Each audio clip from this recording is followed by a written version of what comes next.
I'm just a sight that's lying on my head. I go along for the life of it. I will do it for it. I will step in it. If it ain't right, your eyes with the message.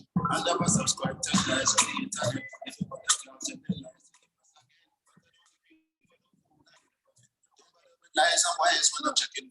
I'm rejecting them.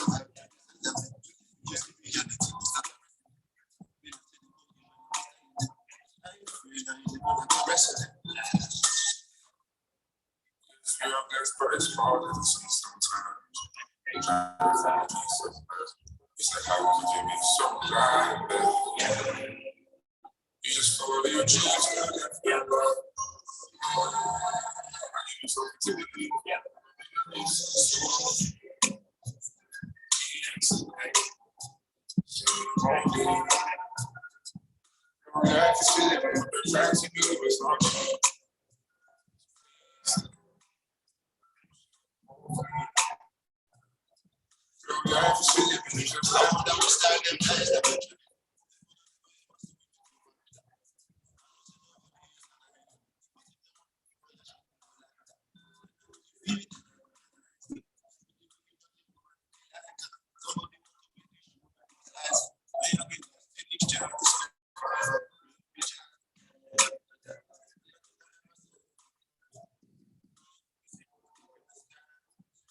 Hello, a special guest of honor is making his way into the hall, and we all stand, please, for the national anthem.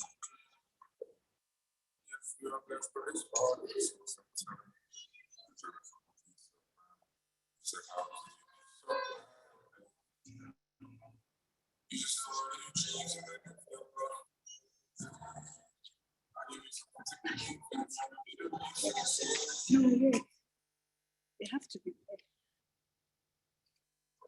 Welcome, special guest of honor, His Excellency, Senator Datti.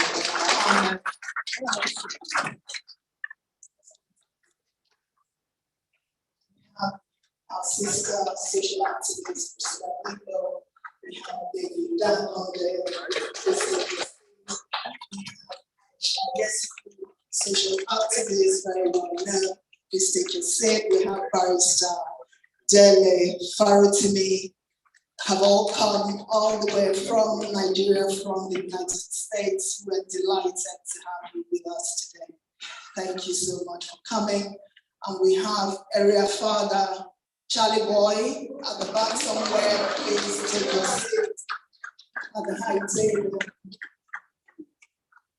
And of course, we have one of our team, powerful lady, Dr. Loretta, with us. Thank you so very much. Father, he's making his way.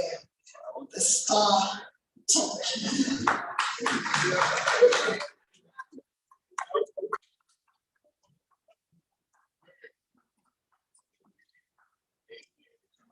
Thank you, thank you, thank you. Shall we have the national anthem? Charity begins at home. We will do the UK national anthem, British national anthem.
a team that took a letter to the Prime Minister's house. Went there yesterday, Sunday, knocked on his door. One of his staff came, took the letter, and we had a small talk outside the house. We told them that if you guys ignore Nigeria, refugees will be swimming, flying, crawling to this nation. So it's about time they pay attention to what is going on in that country. So this conference is interesting because I want good roads for my country. I want, as we speak, electricity has gone off somewhere in Nigeria. I don't want that to happen. You can be in this country. I came to this country in 1999, and I can tell you my lights in my house has not blinked one day. Why can't we have that? So this conference is interesting because of that. Because of the corruption that is going on in Nigeria. Because of the hospital, the poor state of hospitals we have in Nigeria. That's what this conference is about. And we are privileged to have indomitable people who have come from Nigeria. Yes, they will be tearing apart all of these issues I've talked about, you know. I know there's a popular mantra from our principal when he says we need to go from consumption to production. A lot of people don't understand what that means. Now, when you see the value of the naira, today the value of the naira is 900 and nearly 50 pounds. 50 naira to a pound, 1 pound. In 1973, when I was in my secondary school, in 1973, that's when we changed from naira, from the British pound to naira. Then it was 2 naira to a pound, and it was about 80 something to the dollar. But look at where we are today. And I can tell you, I'm sorry, I'm not going to take your time. I have only 5 minutes before I introduce our speakers. When we had independence, Azikiwe was 37 years old. Yes? Sorry, Awolowo was 37 years old. Azikiwe was 42 years old. Ibrahim Babangida was 25 years old. Abacha was 23 years old. Muhammadu Buhari was 24 years old. These are the same guys still in Nigeria today. And guess what? If we want to run, I can tell you how many people Your Excellency has gone to see. Who did they see when we got independence?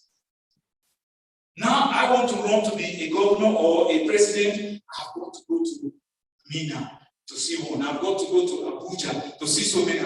Why? Anyway, I need that. I just want our speakers to be fired up and drill down into these messages and into this conference as we have kicked it off. Thank you very much. Please give me the pleasure to call our message that word, indomitable leader. He is no other person than Senator Yusuf Datti Baba Ahmed.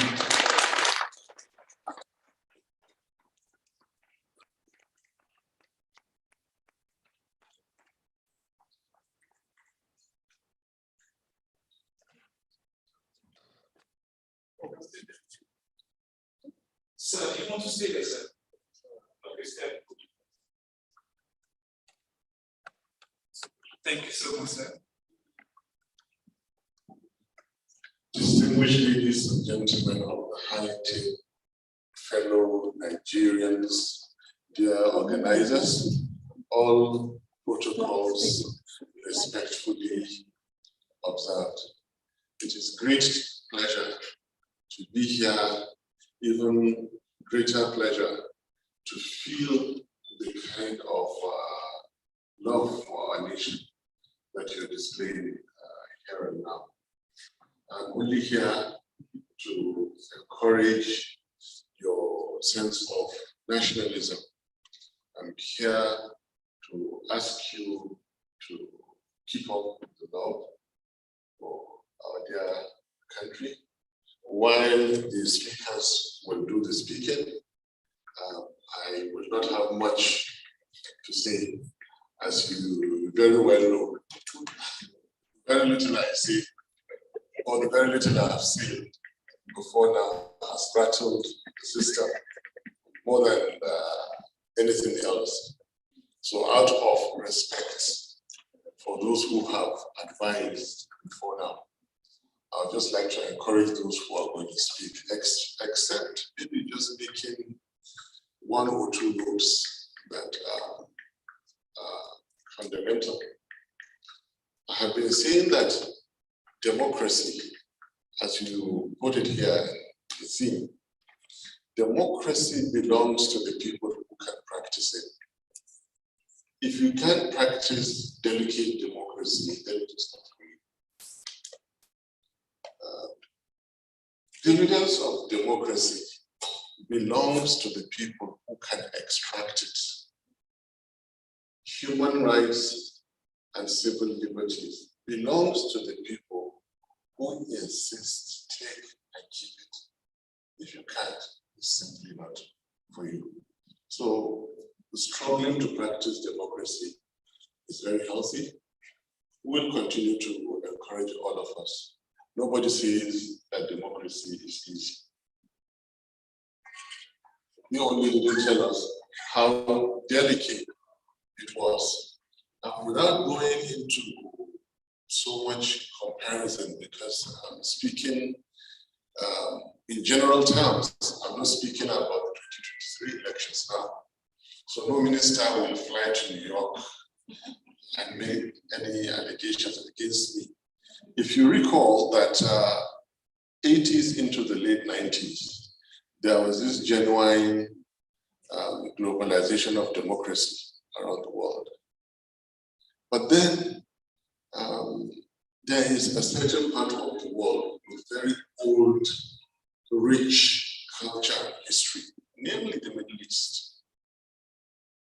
Whatever democracy is going to provide, the rulers have provided it. So why do you need it anyway? You are safe, you are wealthy, you're comfortable, even as an ordinary citizen. And democracy will never give it to you. So they were clever enough to stay away from democracy. In Africa, however, we democratized.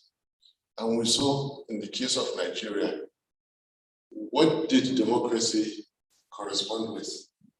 Personal wealth. What happened to the nation? Insecurity, mismanagement, and the rest. I believe in democracy. I don't believe in dictatorship or, I say, kind of monarchy that is practiced elsewhere, even though it has proven to be good. I believe in democracy. But what I even believe in more is that it must be practiced well. What is democracy? It is not having three arms of government. What is democracy is the Constitution. If you don't follow the Constitution, you simply do not have democracy. That is the simple truth. Now, the Constitution of the Federal Republic of Nigeria is different from the Electoral Act. And I repeat, I'm not speaking about the 2023 presidential elections. I'm speaking about we, the people. I'm speaking about the supremacy of the Nigerian Constitution, which says that any law that is at variance with this Constitution is to the extent of that variance, null, void, and of no effect. I'm speaking about the Constitution that has provided how the judiciary shall exist, the armed forces shall exist, the Nigerian police shall exist, the National Assembly shall exist. I'm speaking about the Nigerian Constitution, which says what must happen for there to be a validly elected president. And then interestingly, I have spoken about the opposite or the failure to have those conditions fulfilled. I'm for now staying away from any controversy. I just want to speak about the fundamentals. Without a constitution, without abiding by a constitution, you do not have a democracy. Nothing will change this in the world. Constitutions come interpreted, they come simple, they come understandable, and they are to be followed, not to be disobeyed, and then ask wantonly for interpretation. Nobody has time to waste. Constitutions are meant to be followed. Right now, Constitution was followed in the Judiciary, in the National Assembly, in the armed forces, in the police as they exist. The Constitution is to be followed, not to be interpreted, as far as the office of the President is concerned. So, Constitution of the Federal Republic of Nigeria is a different document. The Electoral Act is a different document.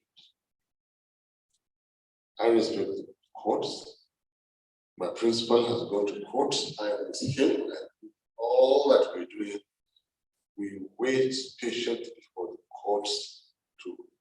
But now, we, the people, have a problem.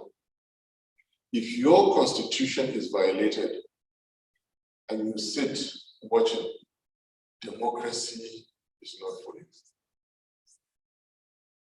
Interpret it anyhow you want. If you, the people, we, the people, watch the Constitution of the Federal Republic of Nigeria violated, and the best we can do is respectfully to hold lectures, write UK government, all right, we'll receive your letters. Did you have more letters? Write and bring, they'll read your letters. Who told you democracy is easy? Nothing good comes easy. As I speak to you, even though we're not in any way comparable, Israel, we the people, are getting into their 8th week of protest because they don't believe in certain policies of their prime minister. 2021 to 2022, Indian farmers sat and occupied a certain location in India for over 1 year because of an obnoxious agricultural policy that they did not believe until their government removed that policy. Nigerians, your constitution is brazenly violated in broad daylight, and you're writing letters.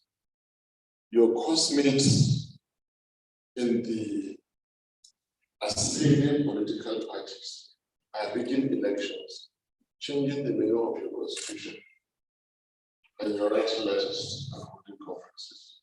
Well, democracy is yours. It's yours to take and build. It's yours to take and play with. Nigerians, our destiny is ours. You can't come here and scare the UK that refugees will come. Yes, they come from everywhere. A few more from Nigeria doesn't make a difference. That's not how to motivate them. Go and practice your democracy, and we'll meet you somewhere and make it work. Nigerians, go and make your democracy to work. Thank you.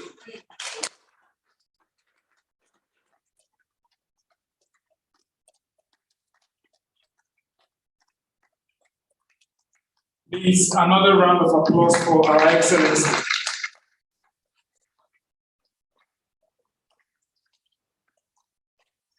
Thank you very much, sir. We have heard loud and clear. We need to work at our democracy, and we shall do exactly that. Ladies and gentlemen, I'd like to introduce my colleague who will also help me in anchoring or moderating this event. And he is going to introduce our next speaker. Please put your hands together for Ositadima Agu.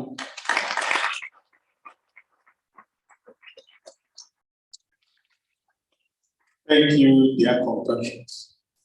It's an honor to be here. I don't know whether you're happy as I am that we are making progress.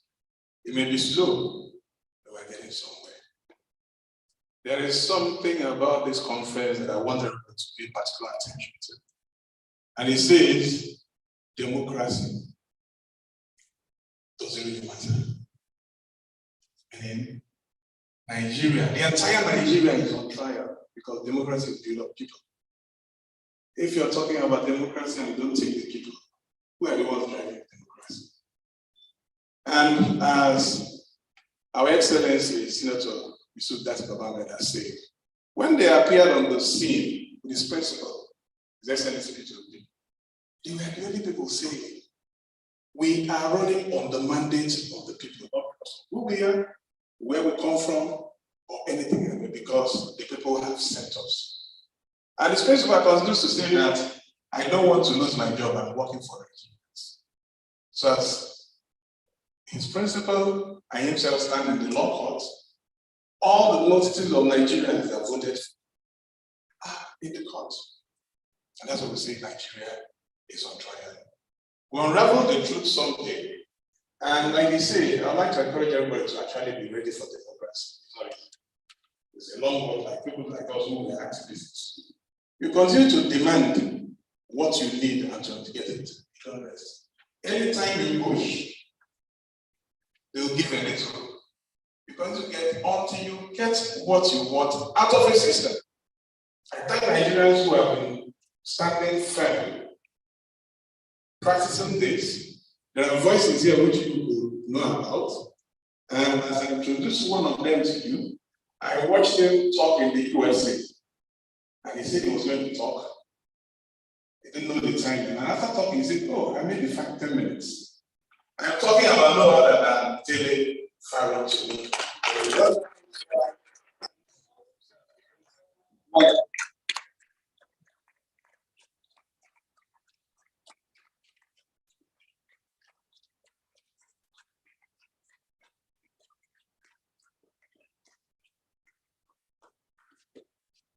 Good afternoon.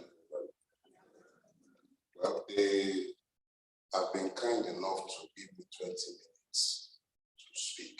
But first thing first, my organ to make I do the property, do this. I want to know that we have lovers of Nigeria who are not necessarily Nigerians. And then we have Nigerians who have become British. And then we have Nigerians who are British and live in Britain. And then we have those of you who are sensible enough to have run away when you could. So I greet all of them. So they gave me pretty broad latitude. I've been asked to speak to the subject. What was happening? What happened? What will happen? So when I didn't even realize that I thought it was going to be a question and answer thing. But I saw these and I started asking myself, that was about 9. So what am I now supposed to say with all of this? So it made more and more sense as I kept listening to the different persons I spoke with before we started out. So those of you who speak the King's English, you pardon me, I'll struggle and try my best to make myself, let me borrow a Nigerian word, hearing. So what was happening? So I decided that I'll situate the question within the context of the theme. Nigeria on trial. Does democracy matter? So if you ask me what was happening, I imagine that you're asking what was happening with Nigerian democracy. So I will take it from that point. I think what was happening before now is that Nigerian democracy, and don't worry, we'll tidy this up by the time we are coming to the end. I've got 20 minutes, I'm not likely to use it up, don't worry. I enjoy the time of my voice, so I'll keep it short. So what was happening is very simple. Prior to 2023 election, what has been happening since 1999 is that the Nigerian people have grown largely despondent about our democracy. We'll define it later, don't worry. Our democracy, peculiarly Nigeria, is not the same as yours. So we will explain that. So what's been happening is that the people have lost interest.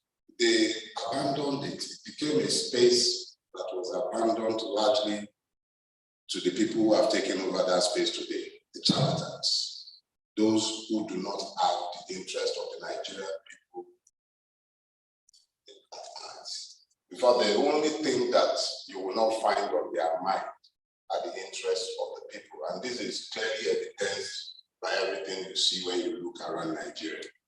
The putrefaction you see, the decadence, the extreme poverty in the midst of plenty, the complete lack of ambition,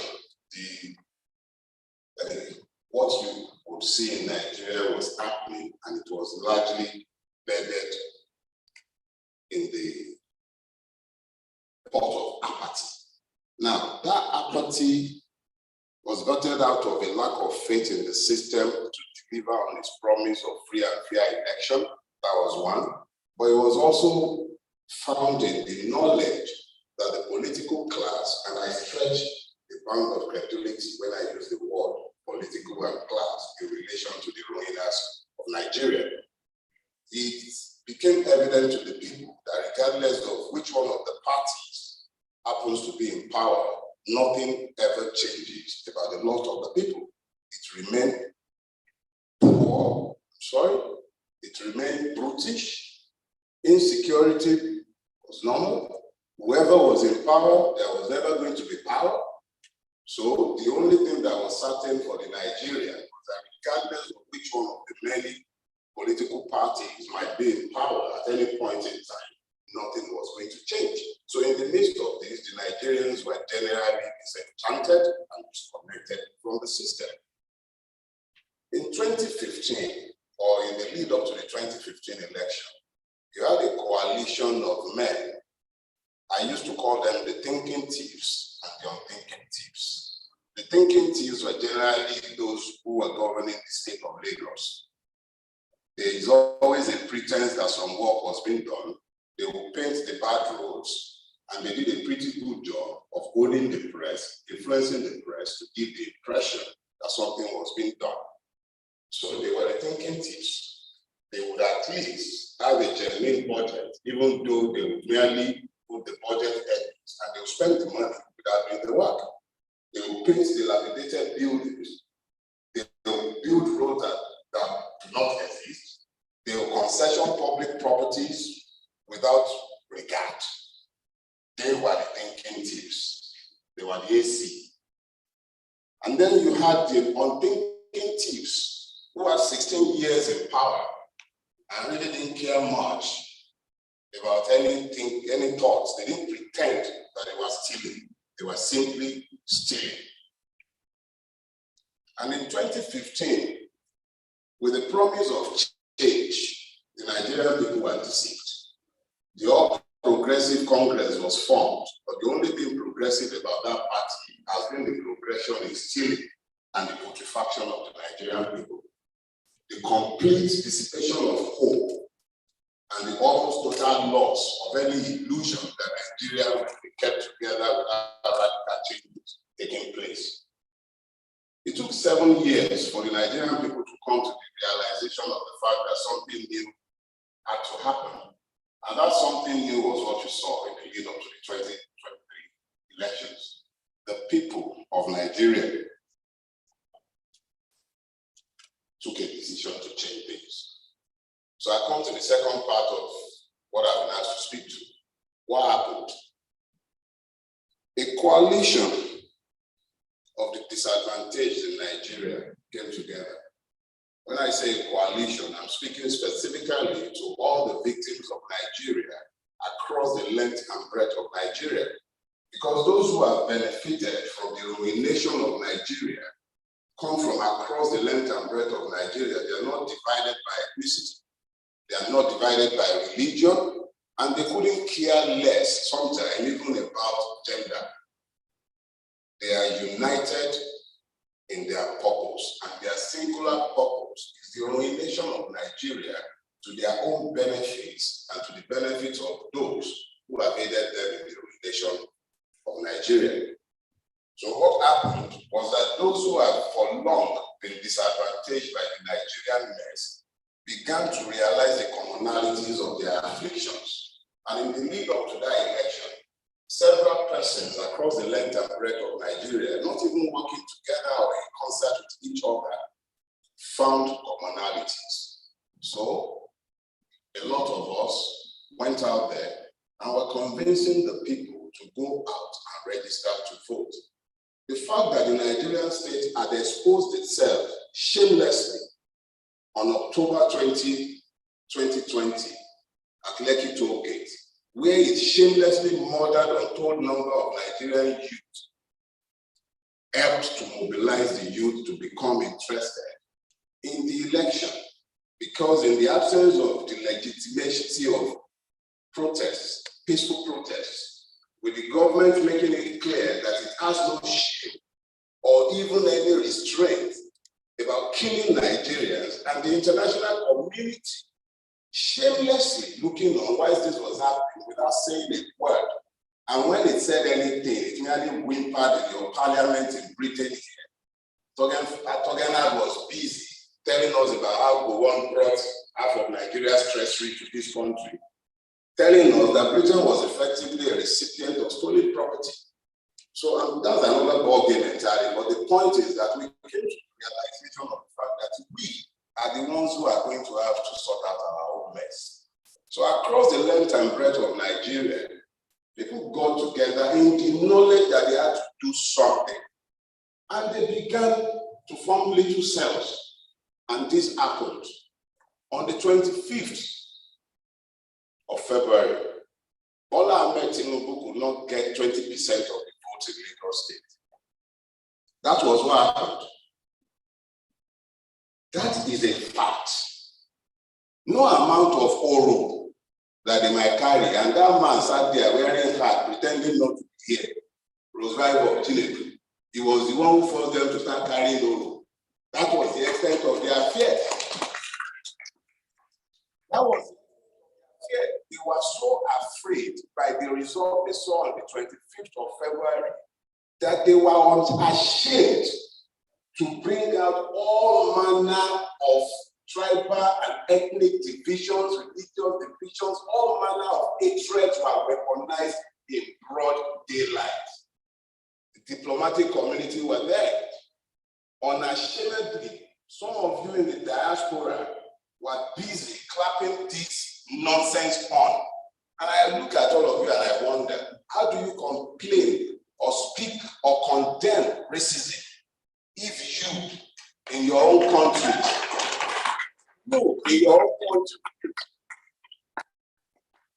if you in your own country cannot see another person as a wedge? That was what happened in Nigeria. So when you ask what happened, that was what happened. The people found the commonalities of their affliction and they delivered a crushing defeat to the ruling APC on the 25th of February. And after that happened, what then happened?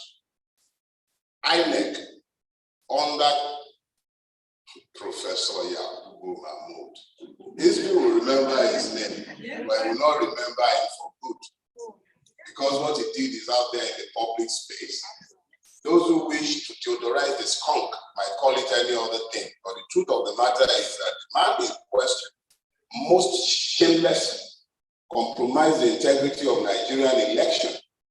I was up and I witnessed the election. I voted around 8:43 on the day, PM. The election was tallied at my polling unit around 1:43 a.m. My fellow residents in my neighborhood brought generators, candles, and everything to ensure that INEC was able to do its job. Everybody did their job. The Nigerians, every one of us did our job. The only people who failed us, INEC. That was what happened. So they now told me, said, so what will happen? To know what will happen, we have to address the fundamentals that His Excellency mentioned in passing. And fundamentals are important. I'm a Yoruba man. The Yoruba nation is a very old one. It precedes the Nigerian nation. And it's probably as old as the English. I'm proud to say that. My mask that is in your museum here dates back before Christ. So let's be clear about that. And one of our fundamental proverbs says this. It says, you say to the crippled, your load is imbalanced. And he says, why are you looking to the load on my head? Why don't you address the imbalance at the base? What will happen? I'll tell you. Nigeria is not possessed of a constitution. You know, His Excellency was busy talking about the sanctity of the constitution. Nigeria is not possessed of a constitution. Nigeria is governed by a decree. It is known as Decree 24 of 1999. It was the parting gift of the military junta that rules Nigeria. The constitution of Nigeria does not flow from the will of the Nigerian people. So the Nigerian is essentially not a citizen. He is a subject. Citizenship does not fall on your lap. It's a function of evolution. The British evolved their citizenship. And you have to go back into the Magna Carta, dating back to, I think, 10 something.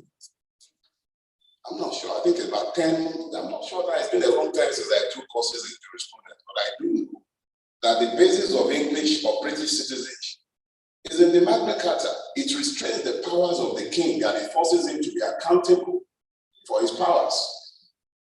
Every power given by law is limited by law. When a power is given by law and is unlimited by law, it simply means that that society is ungoverned by law.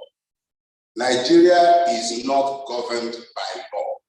We might pretend that it is, and we have done fantastically well for the last 24 years, pretending that we're a democracy that is governed by law. But Yorubas also say that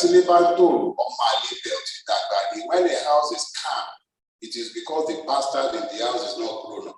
When the bastard is matured, the house is going to be upside down. What has happened is that the monster in the Nigerian household has grown up and has now become fully fledged.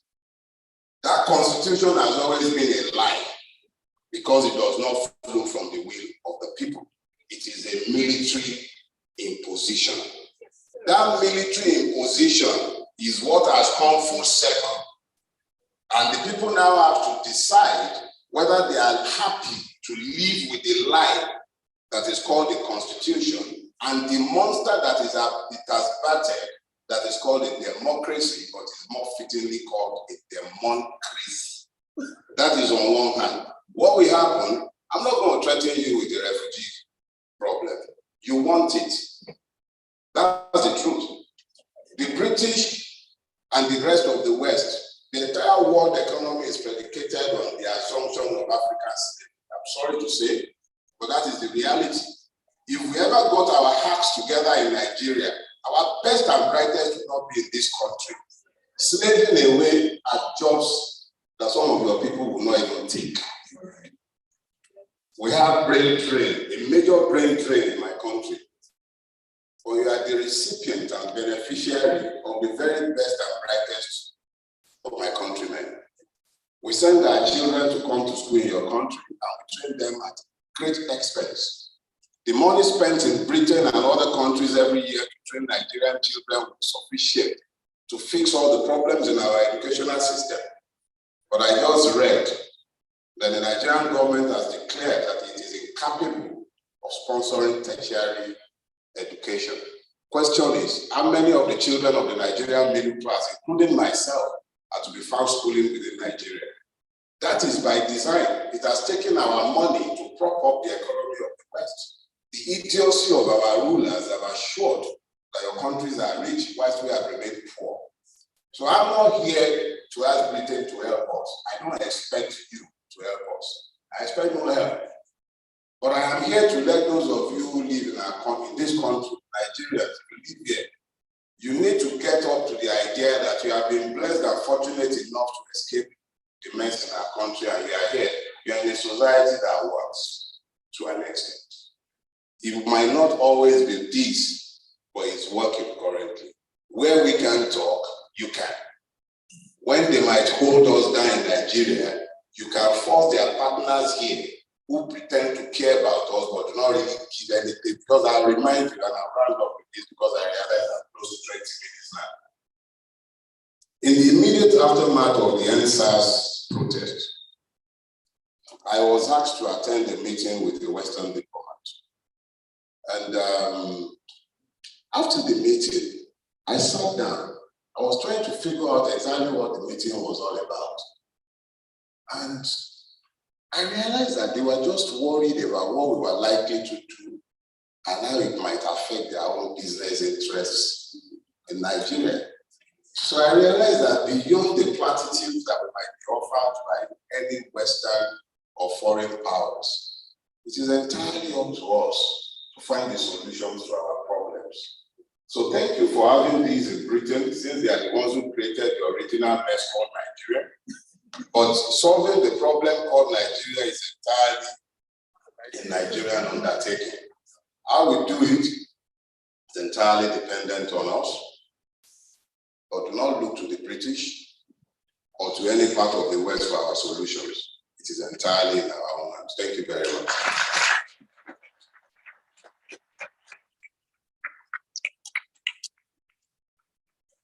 Thank you very much. Please, can we have another round of applause for Dele, Farotimi, please?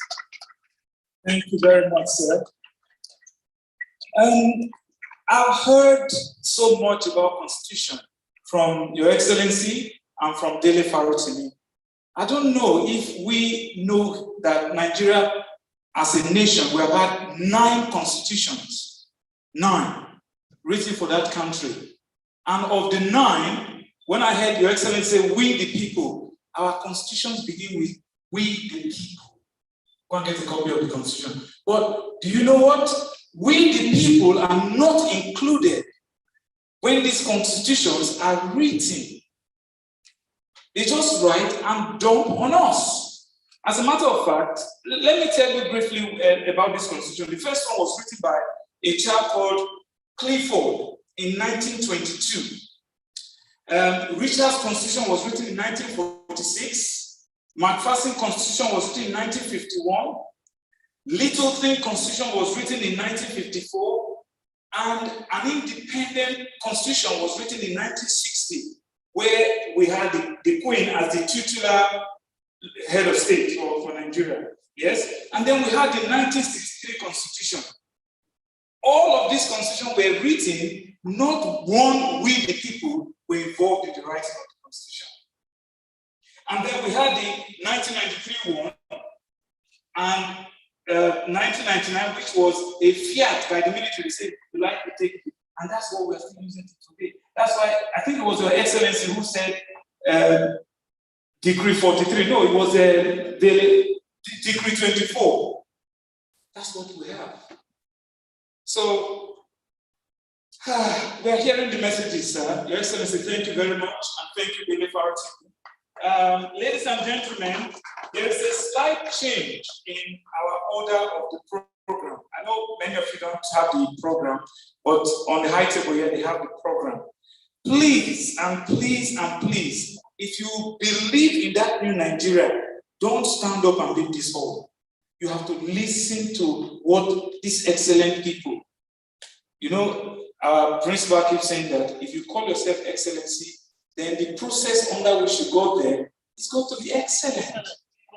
Yes, and these are excellent people, I can tell you that. We all know that. So I'm going to surprise the high table by skipping to Priscilla Mwipo. So ladies and gentlemen, please put your hands together and welcome Priscilla Mwipo to the high table. Thank you very much.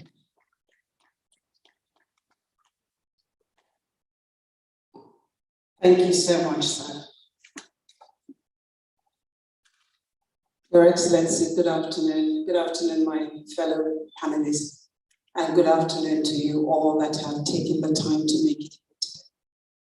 What a privilege, what an honor to stand before you, even more so to even speak today. For me, it's an especially very special privilege. Some of you will know that if you're familiar with my work. Today is a great day for me. It's a mighty great season. So I was asked to speak on the subject matter, the unsaid words, the greatest threats to democracy. For me, that's very simple. So I'm going to take us to 2013. In 2013, here in London, we were all having so many conversations about Nigeria, how we wanted to make changes. We gathered, that was before Zoom, so we gathered in person, here, there, and everywhere. And I remember one day, I came home and I just thought, we're constantly doing this. Some people are talking about, let's put up a website. Others are saying, let's do that. And I came home, I said, Father, what do we do? How are we going to do this? And I just heard, start from the beginning. What is the beginning? The Constitution. And I was thinking, are you for real? Anyway, I was working with Ben Television, as some of us know. So I got into the office and I approached Alistair, the CEO. And I said, sir, I have an idea. Can we discuss the Constitution on TV, on a weekly basis? I didn't want to do it myself. I wanted to find someone else to do it. And he said, you have to do it. And I said, okay, but I have no funding. And he said, so I said, can I have some time? He said, if you don't do it now, I'll take away the airtime. I thought it was a joke. So I carried myself, I prepared myself the very next week. I got me a constitutional lawyer based here. She used to teach that in Nigeria. She very graciously agreed to come. And on a weekly basis, we discussed the content of the Constitution. So guess what happened?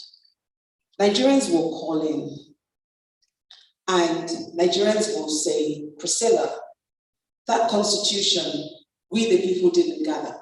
So what difference does it make? Others will say, well, so what do you want us to do now that you're giving us this information? I will have engineers, doctors, all manners of Nigerians call in because it was a live program. They would dismiss me. They would tell me whatever they wanted to tell me. Others will say, okay, so you mean this or you mean that? You mean this is in the Constitution, you mean that's in the Constitution? And I said, yes, it is in our Constitution. And one of the things I said to everybody was, it is our primary governing instrument. So whether we were there, we were not there, it is what they say they are using to rule us. So if you want to make changes, you need to understand what it says, and you need to be able to understand it, because if they are standing on it, you need to be able to use it yourself and stand on it. Without it, we're wasting time. I've often been dismissed. So that brings me to my point today. The greatest threats to democracy. We define democracy, at least when I was at school. Democracy for the people, by the people, of the people, right? In the Nigerian case, our greatest threat is the people. The people because we don't participate. We don't participate because we do not understand the tenets of democracy. We don't understand the tenets of democracy, we fold our arms. We fold our arms and we watch. We do not dare to hold any of our leaders to account. Because as far as we are concerned, they are the senior man, he holds a position. I'm regarded as, I've been called all kinds of things because I ask questions that people feel, people are uncomfortable with. So if I dare to ask a question, I am a woman, who does she think she is? She's so rude, she's stubborn, she thinks she's better than everybody. Those are just some of the terms. And of course, when we come to the Nigerian groceries, then she's a prostitute, don't mind her.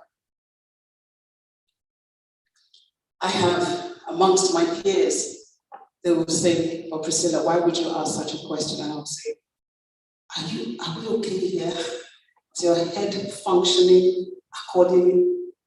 What have I said that is not in the public domain? What are we afraid of? I don't need to insult anybody, I don't need to abuse anybody, but I should be able to ask a question. I am not asking because I want to humiliate or embarrass you. I am asking because it's necessary. But I've been called names for it. That's one aspect of how we fail ourselves. We fail our society. We fail our families. We fail the country. We are the greatest threat. Because of our lack of interaction with what our rules are, with what we're supposed to interact, we don't question because we were brought up to respect. And as soon as somebody holds a position, we dare not question them. So even when we come to faraway Obodo, as we will say, we take that with us in the abroad. Whilst we're here in the United Kingdom and the United States, we understand democracy and the tenets of democracy, and we know what to expect when we ask all the questions. But when our Nigerian politicians come into town, we revert and we bow and we dare not ask questions. We are the problems. Because we are that threat to democracy, our democracy ensures that we continue to choose leaders that has zero consideration for our interest. And we're so bound by us, our beliefs, our tribal associations, and what we're going to get, our greed and our corruption, that we choose these leaders as long as it's our tribe's person. I remember in 2015, God, I came under all kinds of fire. I once lost an opportunity because somebody said she's a member of PDP, and they all agreed, simply because, as far as I was concerned, I didn't believe in the change that was being offered in 2015. I didn't see it. A lot of us here, we joined forces, just like Dele told us earlier, and we broke the law. We broke our own constitution when we said it was okay for somebody to assume a position that they didn't qualify for.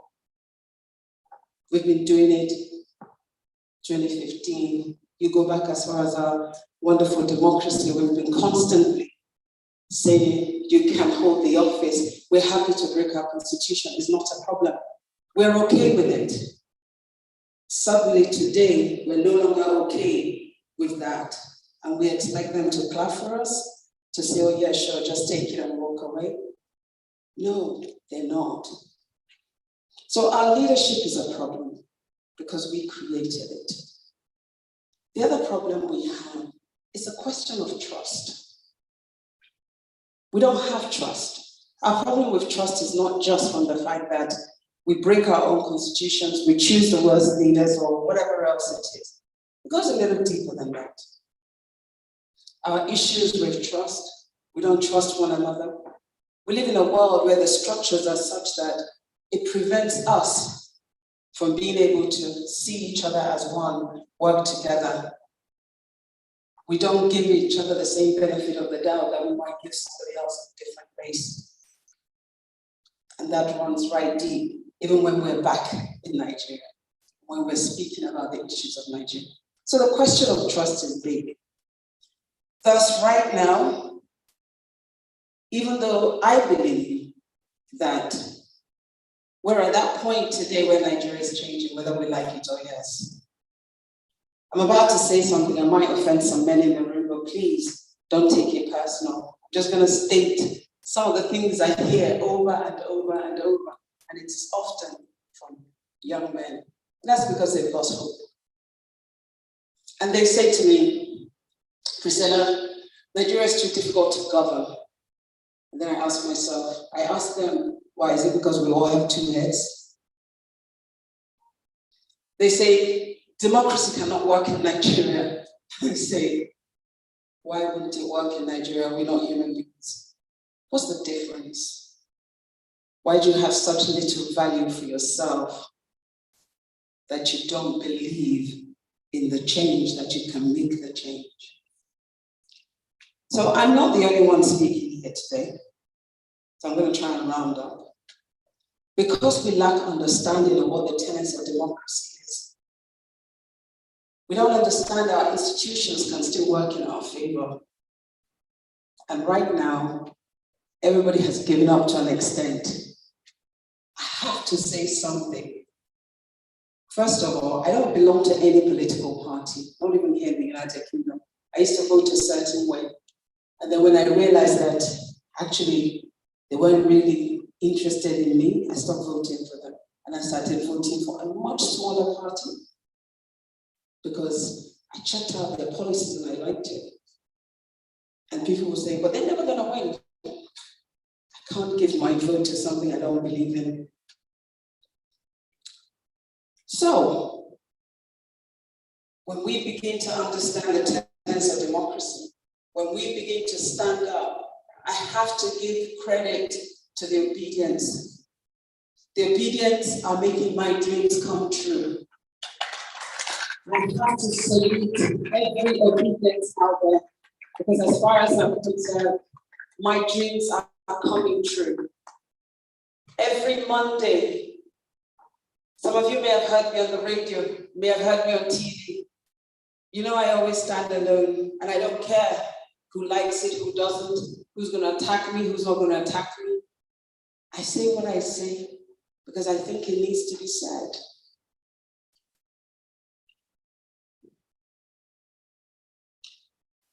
So right now, we are practicing democracy, believe it or not.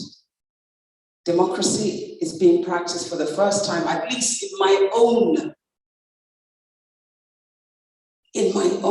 since I've lived in the United Kingdom for plenty many years. And over the last, say, 10 or so, I've been more and more involved or interested and connecting with Nigeria and Nigerian politics. And so over this period of time, I can tell you that we're actually starting to practice democracy. How are we doing that? The obedience are standing up. They're asking questions. The obedience are, my greatest joy on a daily basis is just going on Twitter and just reading the conversations about the petitions that are being put up, are being discussed. We're discussing our constitution for a change. We're discussing aspects of the law. We're discussing whether or not this works and that doesn't work. And that's what we should have been doing all of this while. Because if we were, we wouldn't be here. However, I do think we needed to go through the Buhari in order for us to be here. Had we continued to have it as we had before, we wouldn't be here. So today we're finally engaging with our constitution. We're finally questioning our constitution. We're finally realizing that it gives you something with one hand, it takes it away with the other. If there's one profession after pastoral that is very common in Nigeria, lawyers. But how do? We seldom engage with the things we need to engage with. So when we understand that nobody's going to fight for us, when we understand that for Nigeria to change, we have to make those changes, when we understand that in order for us to have the new Nigeria of our dreams, it takes me, it takes you, it takes our children, it takes every Nigerian that we know standing together in oneness. Forgive me, I'm about to say something, and I'm probably going to upset a few people, but I don't get it. For the first time in our election process, we actually had viable candidates, right? Whether it was Kwankwaso, Peter Obi, we actually had viable candidates. This is what I don't understand. How can educated Nigerians, we're very quick to announce how many degrees that goes from here to there, we never stop studying, eminent Nigerians say to their fellow educated Nigerians that we should tell the man that we're told came third,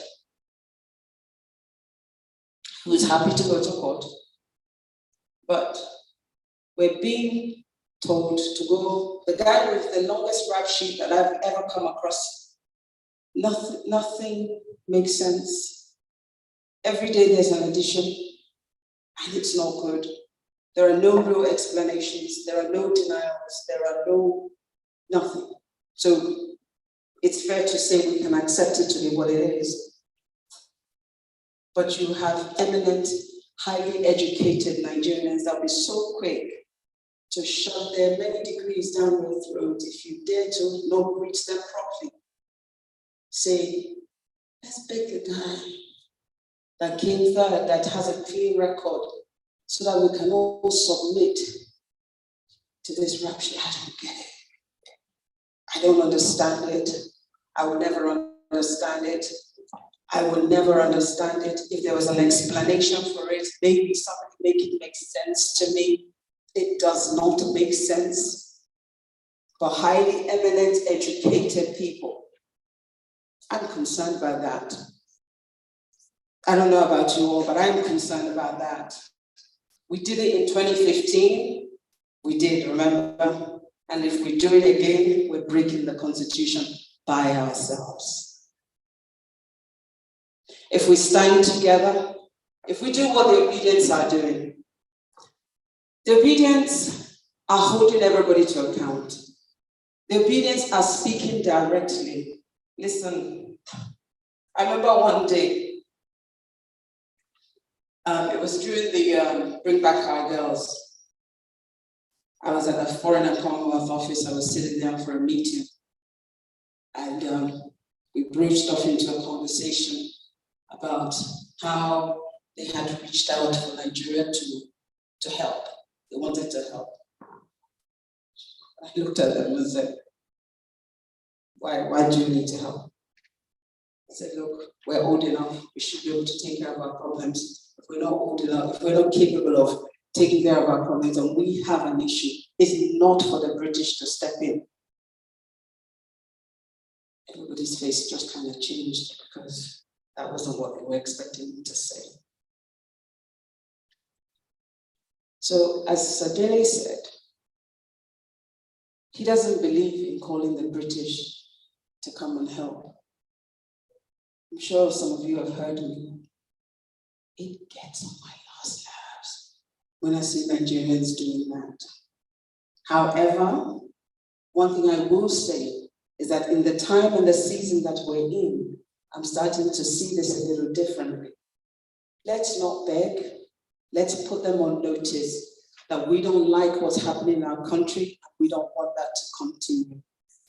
Because I think when we put them on notice and they realize that there are so many of us who are aware, because one of the other things that is a great threat to democracy is when people have no knowledge of what's going on. when the powers that be understand that you and I are not concerned, we're not interested, we don't know what they're doing, we're not paying attention. They make changes. It's happening right now here in the United Kingdom as you and I speak, since COVID. Laws are being made under our very nose and eyes, and we don't know. It's taking away our liberty. But most of us are dead to it, so they're getting away with it. The democracy we think we're enjoying here, it will take the grace of God if we're not all prisoners very soon.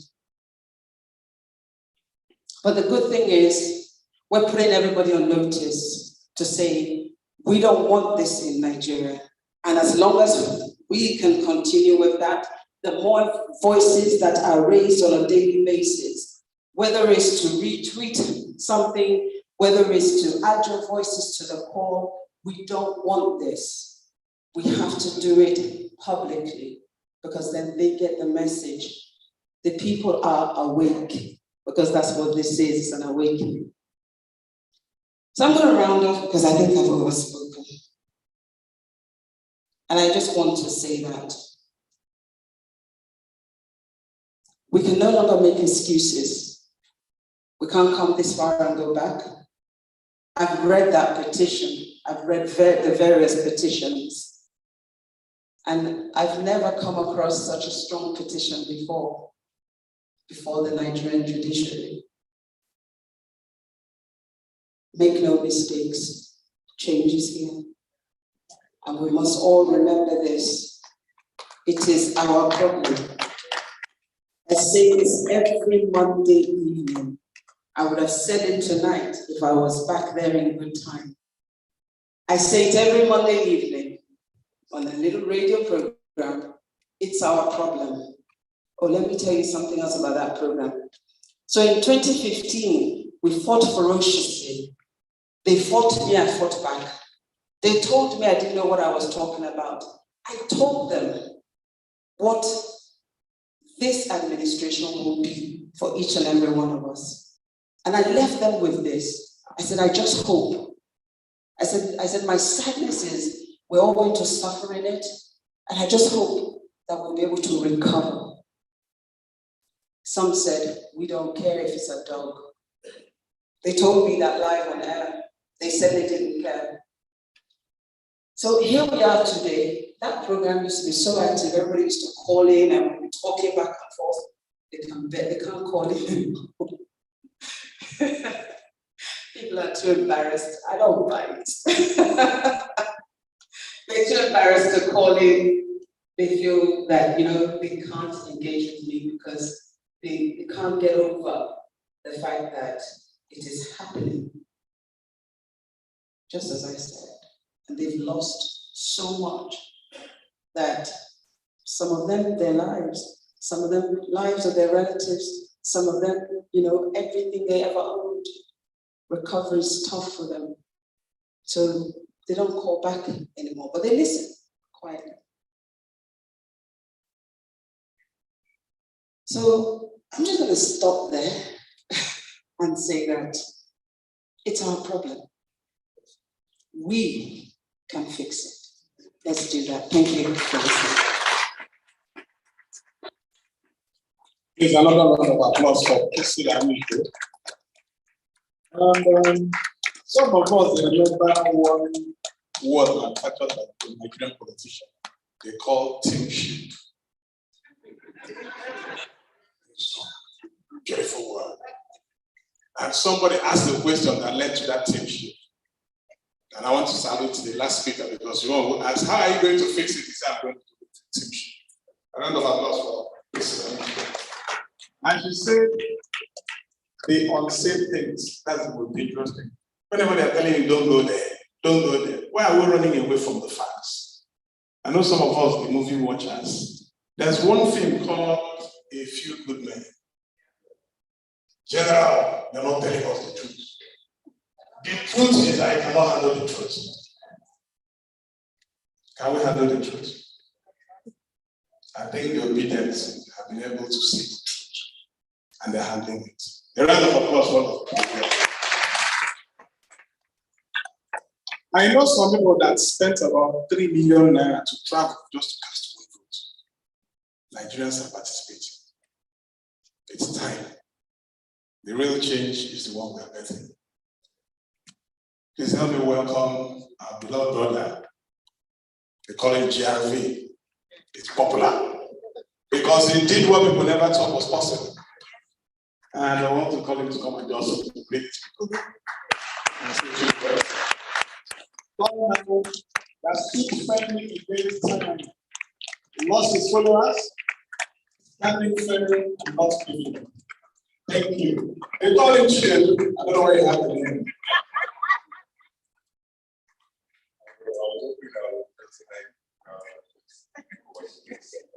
But I'm very happy to be here. And I thank you, first of all, for getting involved, for choosing to see this as our problem. And once we've identified what the problem is, we are at least halfway towards getting a solution. So I thank you for choosing not to play ostrich the way generations before us have, and have given us this problem which we now have to solve. So thank you, thank you, thank you. For me, I feel that this election, I cannot be more proud of the generation that I went into this election with. This is my third election.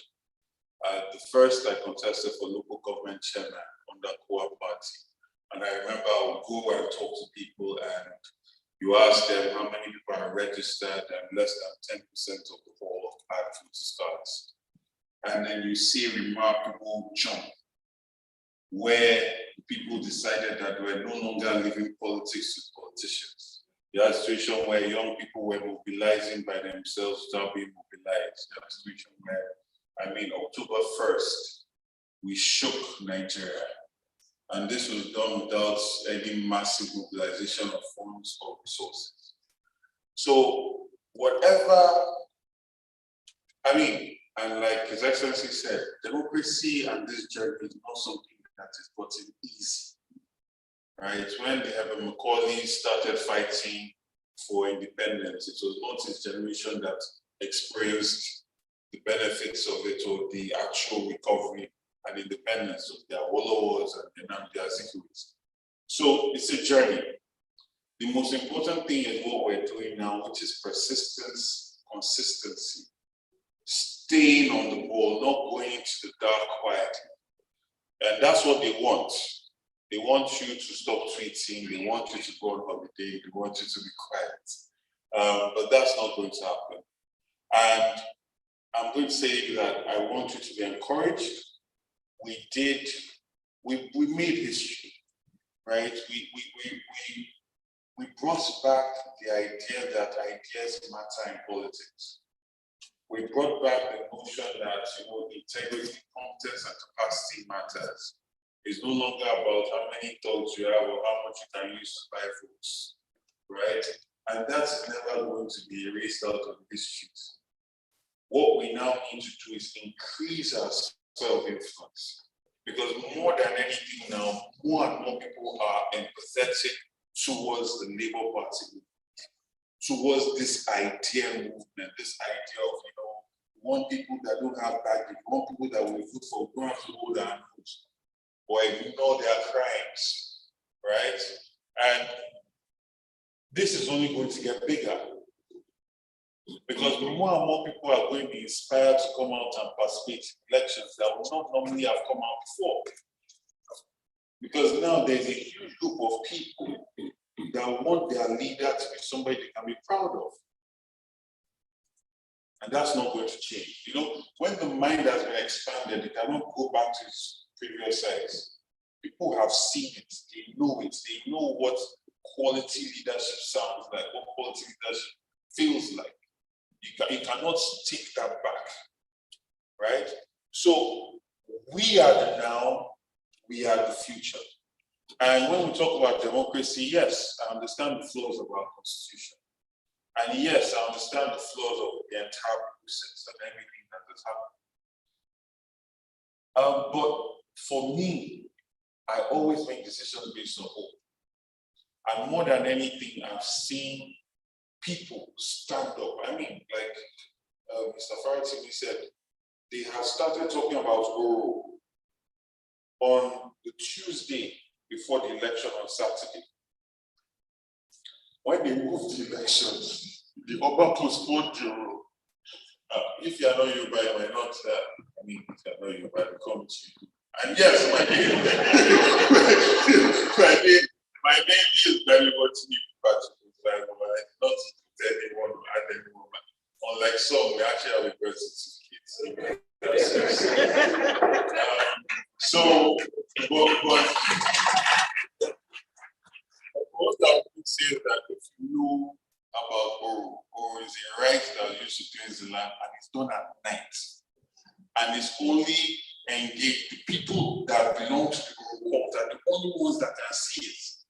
So when you see traditional institutions doing something during the day, you realize the extent of their desperation. You know? And even with all of that, people still came out. And these people were not bought. I mean, I'm coming from a party where millions of dollars are shared the night before. They put all the money in the local government who are coming, they're taking their own. This did not happen. It did not happen. So, for the first time, we're starting to get to a situation where equations are balanced in the sense of, okay, the typical people that come out to harvest their voters card every 4 years, get their money, and the people that actually want a Nigeria, a better country, they are now coming out. So the equation is starting to be balanced. And I tell people, the best kept secret is the people that want a better Nigeria far outweigh and outnumber the ones that want to collect. That's right. They just need to see a viable candidate that they can believe in that will take the country where they need to go. And they found that in this election. That's why it's the kind of numbers that we got. So for me, we have gone to court. I believe that we have very good cases. And even, let's even say, for some reason, I was with sections of people before I came, so about an hour together. I said, don't travel out of this country for too long. People must be seeing you, they must be feeling you, going out and all. So this is not the politics of you go and then come back, so and then. No, we are going for proper shadow government. We're going to be going at their policies while the court case is going on.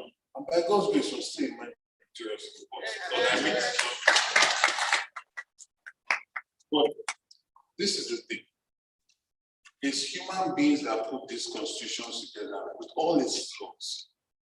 And it's human beings that are going to change it. We must make sure the human beings that change it are the ones that we put into office. Thank you.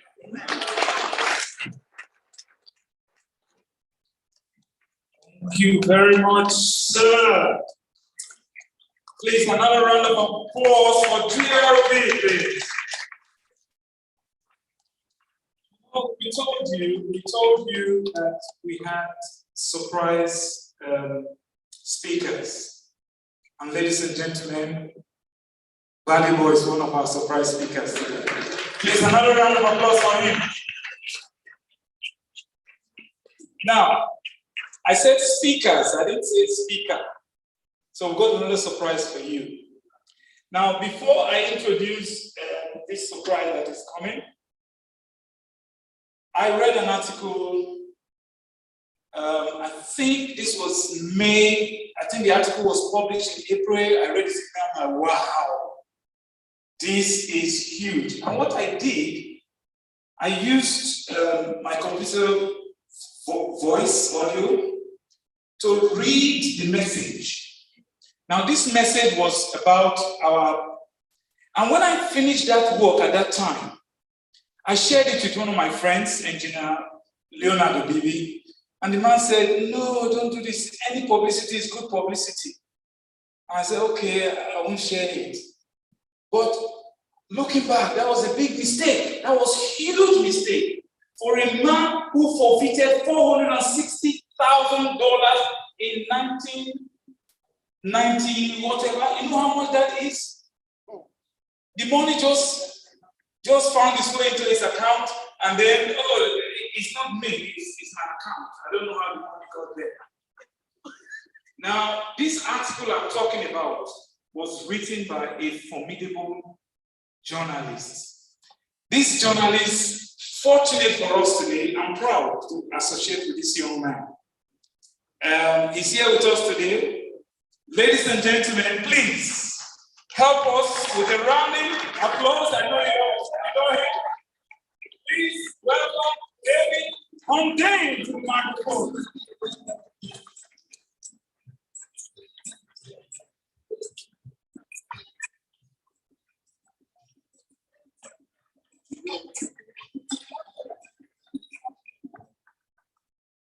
Thank you.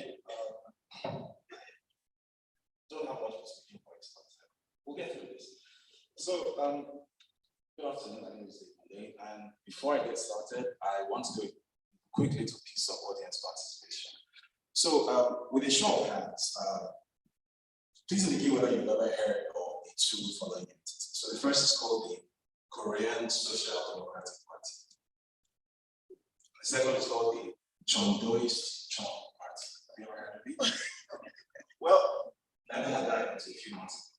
In case you're wondering, these are both political parties in Korea.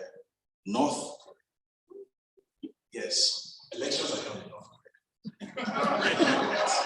North Korea holds elections every 4 years. Something similar happens in China, which is also a one-party state, but it holds parliamentary elections every 5 years. Why am I mentioning this? Now, as many of you may know, I'm a journalist who fled Nigeria in 2020, and I currently live under refugee protection as a result of the work that I do. And whenever I talk about my work with people who are not really that familiar with Nigeria, the question they always ask, why? It's not that they think I'm lying, it's that they don't really understand what it is about Nigeria that would lead to this kind of outcome. On the surface, Nigeria doesn't fit the profile of what you'd expect your stereotypical African, authoritarian states to look like. We regularly hold elections. In fact, we just held one. We have a thriving private media space. We have constitutionally defined separation of powers. We have our 99 Constitution defines freedom of expression and freedom of association as inalienable human rights. We have an independent National Electoral Commission. We even have a Freedom of Information Act. So on the surface, we tick most of the boxes that lead us to be classified in theory as an electoral democracy. This is what I call performance democracy. Now, in 14 days' time, despite the simulacrum of democracy that we've put together in Nigeria, the country's political establishment is preparing to swear in as its president a drug criminal who has broken just about every electoral law in existence, lost the election, and somehow also provoked a race war along the way. So clearly something is wrong here. If democracy is defined as government of the people, for the people, by the people, then a presidential candidate who was emphatically rejected by the people at the polls, whose age is 4 times the median age of Nigeria, so clearly this person is not demographically representative of the Nigerian population, and who believes that the presidency is his manifest destiny because it's his term. How exactly is that democratic? The answer, of course, is that merely holding an election, something that closely resembles an election, only for it to announce a predetermined winner, regardless of what people have to say about it, is not democracy or anything close to it. As I mentioned when I started, even North Korea and China hold elections. There's nothing special about elections. In fact, North Korea's official name is the Democratic People's Republic of Korea. But certainly none of you would suggest that the fact that it calls itself democratic and it holds elections makes it a democracy. Now, while other speakers will no doubt focus on the fallout of the disgraceful spectacle that we witnessed 3 months ago, that Nigeria's political establishment described euphemistically as an election, I'll only summarize my thoughts on those issues into the following brief points so that I can move on to something else that I want to talk about now. And these are the brief points. Now, as an investigative journalist with a key career focus on state capture, financial crime, and transnational crime, including cross-border drug and human trafficking, much of my work over the past year has comprehensively established that Mr. Bola Tinubu, supposed INEC president-elect, has in fact previously been involved in the trafficking of Southeast Asian heroin during his time in the city of Chicago, USA. Federal court records from the Eastern Division of the United States District Court for the Northern District of Illinois clearly states that in 1993, Mr. Tinubu was forced to forfeit funds totaling $460,000 to the US government, being an asset forfeiture for illegal narcotics trafficking. Now, going further than the court records that were on file using subpoenas and FYA frameworks, I was also able to establish that Mr. Tinubu has told multiple lies about his background and committed multiple perjuries on his INEC EC9 declaration. The multiple lies told by Mr. Tinubu about his actual identity, his professional and educational background, and the obvious falsehoods presented on his presidential declaration form, including what I thought was the funniest thing of all, a blatantly forged Chicago State University certificate that had grammatical errors on it, which is easily traceable to a cheap online forgery service called diplomamakers.com. Make it clear that Mr. Tinubu is legally and morally unfit for office.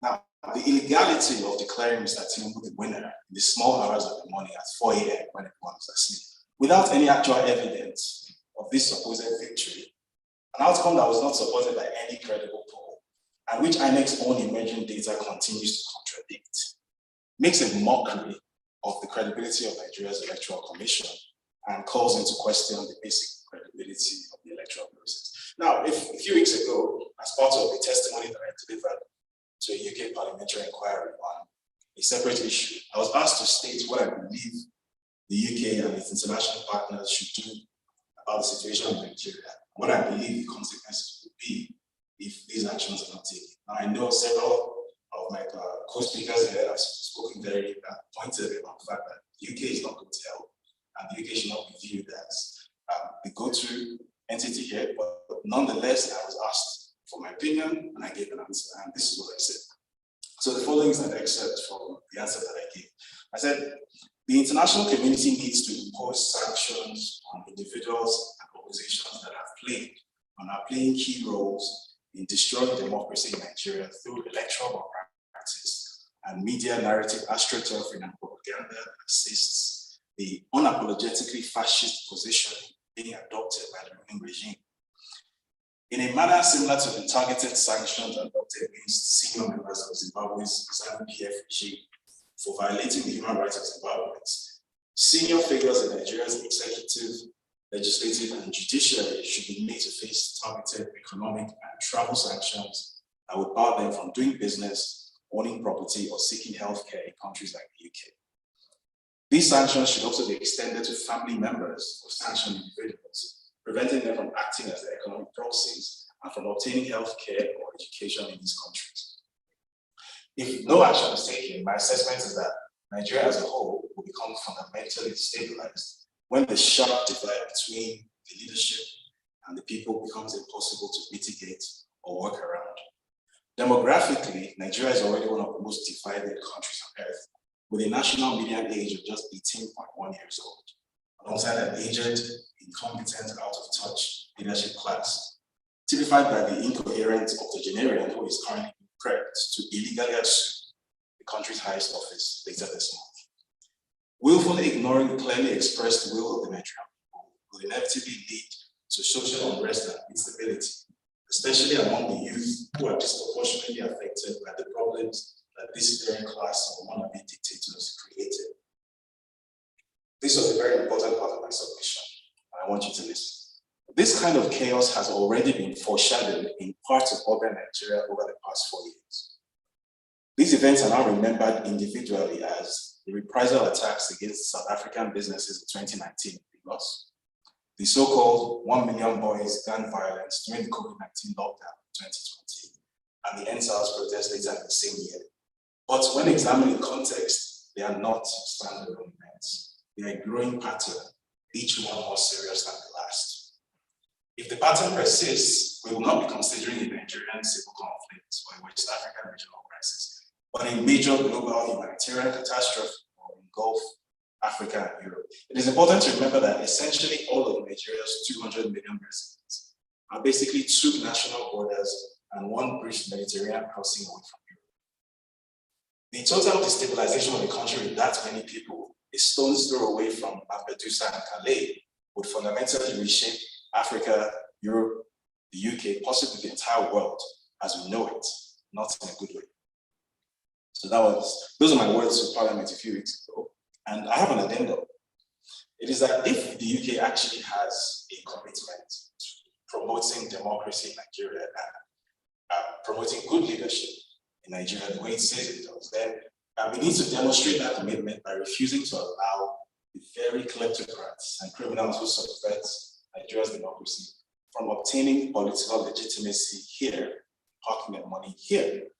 A few days ago, a Bloomberg investigation exposed the existence of a Nigerian state corruption enterprise involving the proceeds of oil funds, which were laundered through the purchase of a mansion here in London. The buyer of said property turned out to be the son of President-elect, who at the ripe old age of 31, and without any substantial or well-defined source of income, somehow paid $11 million cash for the mansion on Grove End Road, a few miles north of here. Now, we can hold all the parliamentary inquiries we want, we can host press conferences like this from now till cows come home, but actions will always speak louder than words. If the UK, through its silence or inaction, demonstrates that its stated commitment to entrenching democracy and promoting good leadership in Nigeria is just talk, well, the reality is that if and when Nigeria's youthful population eventually finds its way in the world, potentially becomes a larger trading and diplomatic partner, we will remember who our friends were in our times of adversity. In the words of Dr. Martin Luther King Jr., in the end, we will remember not the words of our enemies, but the silence of our friends. Now, my final words are aimed directly at the elements in Nigeria's political, judicial, and security establishment who, if they are not central to it, are enabling this brazen attempt to end all meaningful democracy as we know it in Nigeria, because I know they're watching this. Now, 14 years ago, in 2009, I remember I was watching TV and there was a breaking story that came up, and it was this story about some Nigerian guy who tried to blow up transatlantic flights using plastic explosives sewn into his underwear. It became an internet meme at the time, the underpants bomber. Now, at the time, as Nigerians, I was in university and I was in University of Hull. There was a bit of a fallout there. His cousin also happened to be at the University of Hull. His cousin wasn't able to come back to the UK because they traveled for the Christmas. But at the time, to us, all we were worried about was maybe like potentially there'll be a bit more visa scrutiny, maybe some people will refuse visas. But the concept of a Nigerian suicide bomber was just so unheard of to us that it became material for like Facebook viral comedy videos and basketball punchlines at 90,000 laughs. Imagine a whole Nigeria blowing himself. Nigerians that love life so much. It was very fun. And then in 2011, it happened again. This time in Abuja, 27 people died. Then it happened again in Madala, it happened in Gadaka, it happened in Damaturu, it happened in Jos, it happened in Maiduguri, and it stopped being fun. The deaths piled into hundreds, and almost overnight, Nigerian suicide bomber went from being some sort of ethereal joke punchline to becoming a very real thing that we saw pages of Punch and manga newspaper. Those Facebook viral videos from 2009 stopped loading. The comedians stopped mentioning suicide bomber. Now, why am I telling you this story? The thing about established orders is that they count on their own inertia. They don't believe that things can or will never actually change until they do. Legend has it that during the fall of Rome, right at the moment when the barbarians were overrunning the gates of the city's legislators were locked in a debate on the subject. If a fly falls into holy ointment, is the ointment then tainted, or does the fly become holy? And then, of course, the barbarians broke in and the question didn't matter. The thing is, no matter how elastic the people might be, there is always a breaking point. We just haven't found that breaking point yet. If you've been paying attention, the signs are already there. I mentioned earlier that the 2019 and 2020 riots in Lagos, which came before EndSARS, were both parts of an escalating pattern. What I did not mention was that the next time young Nigerians hit the streets, they will do so fully expecting you to shoot them down as you did during EndSARS, which means that they will have nothing to lose, which makes them infinitely more dangerous.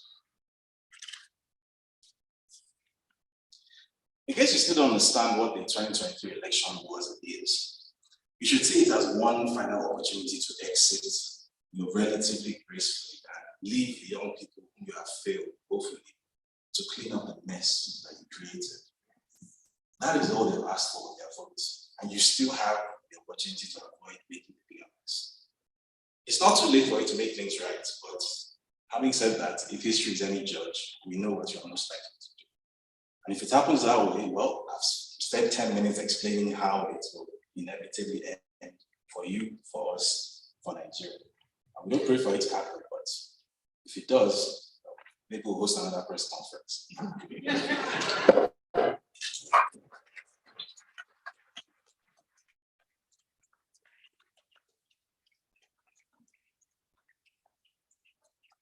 Wonderful young man. Every time I look at this young man, I see a future for Nigeria.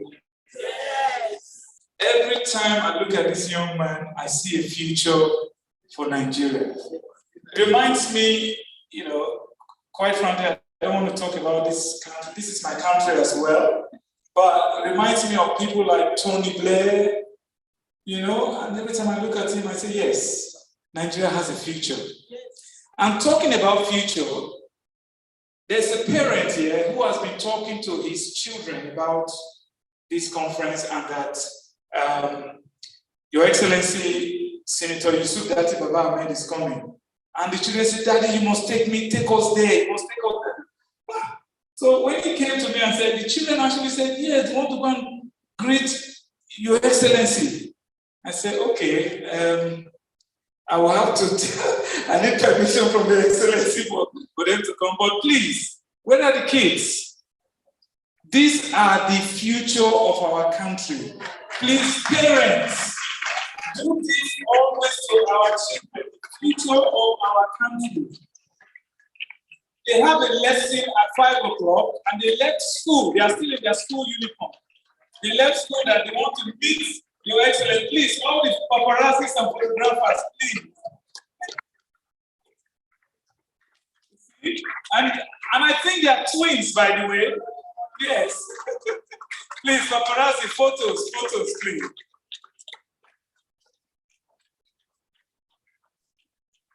Yes.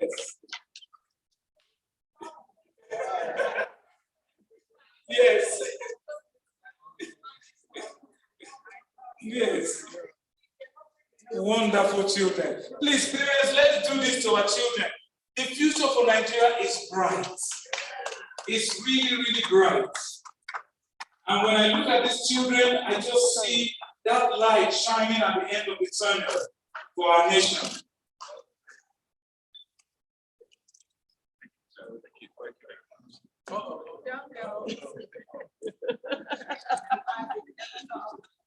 Yes.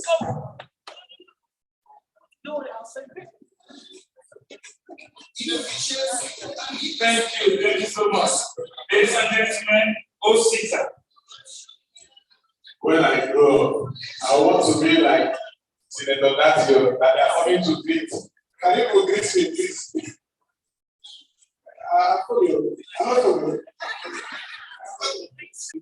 World briefing, press briefing. And the leader who was making the speech didn't know he had jumped 2 pages. And the press started murmuring him for a laugh. He said, but that is not a laughing matter. He didn't even know that he had jumped 2 pages in his speech. That is kind of tragic for the suffering. Because some speeches are written, and let's just carry it and be looking at it. Gone are the days of speeches that are written by other people. We have candidates who speak from their hearts. And that's why Nigerians follow them. And I ask myself again, Here if somebody won an election, the presidential candidate lost his seat. The chairman lost his seat. The president himself lost his seat. The most viable cities in Abuja, in Nigeria, Abuja and Lagos, you lost it. So where are you popular? Have you asked yourself that? If you're not popular in Abuja, really, you're not popular because every Nigerian combines Lagos and Abuja. So I'm going to introduce our sister here, another lady who has done very well. You know that a lot of things happen at Chatham House. Nigerians have really been pushing. It's so unfortunate what leadership subjects Nigeria to. And the people who represent Nigeria here, including Senator Datti himself, they have been bullied, called all sorts of names because they wanted to do things right. And our sister here also has been taking a lot of jabs for trying to be fair, upright, challenging the status quo. And I know she's going to go places. Join me in welcoming Dr. Loretta Oduwari.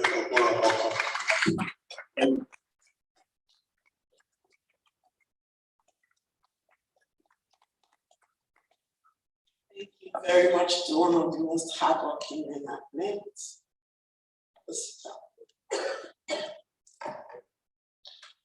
Good afternoon, noisy evening now.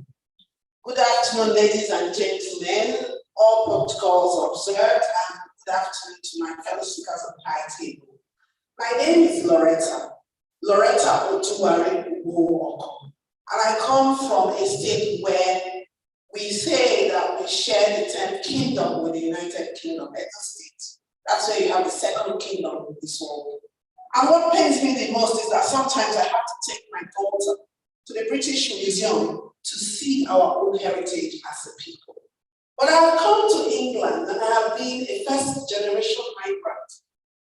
And every day I give my best and my all to England, which is now my host country. I still remember what is happening in my own home nation, which is the source country for all forms of, would I call it labor in quotes, and even to a large extent, contemporary slavery. Because if you are here as a doctor, as a barrister, as a journalist, there is still that thing that happens, and you know that somewhere someone is making a glass. Do we want to abandon our home on the altar of our host nations? Or do we want to get our host nations galvanized so that they take the reins and actually help us fix our home nations? With that, I'm going to say a big well done to all those who have organized this conference today. I want to thank people who have traveled from afar and come here to come and actually amplify the voices of Nigerians. Has it crossed our minds that in every population there is a critical mass? That critical mass is very, very minuscule. That critical mass is tiny. Today, we have the critical mass of Nigeria in this room. And importantly, the critical mass drives the majority. So I'm telling us today that our 200 million strong population is actually depending on us to amplify their voices and let the world know what we know, what has happened. I've been asked to speak in this conference today about Nigeria's democracy being on trial. And specifically, I was told to speak of Nigeria in the labor room. The world is watching. I don't know if the organizers chose that term because they know I'm a consultant obstetrician and gynecologist, or whether they just, were led by the spirit. But I will try and do justice. In my experience as an obstetrician and gynecologist, pregnancy and labor are processes. However, they are processes that are physiological and processes that are manned by nature in a way that nature does not want anything to go wrong. That's the truth. Nature wants to achieve a decent pregnancy and a delivery where mother and child is alive and well. That's nature. And people look forward to pregnancy and labor with great expectations. However, since gaining our own independence in 1960 from the British, Nigeria has been pregnant. We've been pregnant with potentials and with promises. We've been pregnant with ideas. We've been pregnant with all the good things in our mind. But we've had an inertia to go into labor and beg and deliver this pregnancy. Through military coups and successive governments, we have underperformed. And all of these hydra-headed challenges have made our country to become one in a gestational state of growth restriction. However, enter 2023. And in 2023, what happened? Nigeria went into labor with the presidential election of February the 25th. It was a unique time in the history of our beloved country. For the second time in Nigeria's history, citizens were not seeing religious divide. Citizens were not seeing ethnic divide. Citizens were not seeing age divide. Citizens were united by a common front.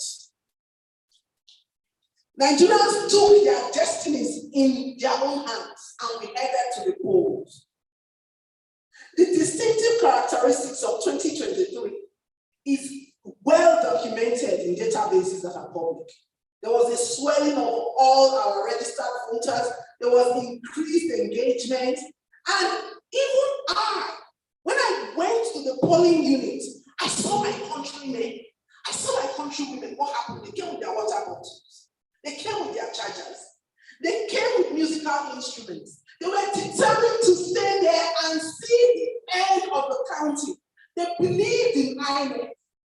Nigerians have come to a realization of what my father always told me when I was growing up, that it is only Nigerians that can change Nigeria for Nigerians. We may have the help of other people. We may have them aid us, but we must overcome that inertia. We are in labor. We must bet our democracy. And Nigerians do not shy away from this. The world waited, the world looked. We looked forward to the betting and delivery of our true democracy with great expectations.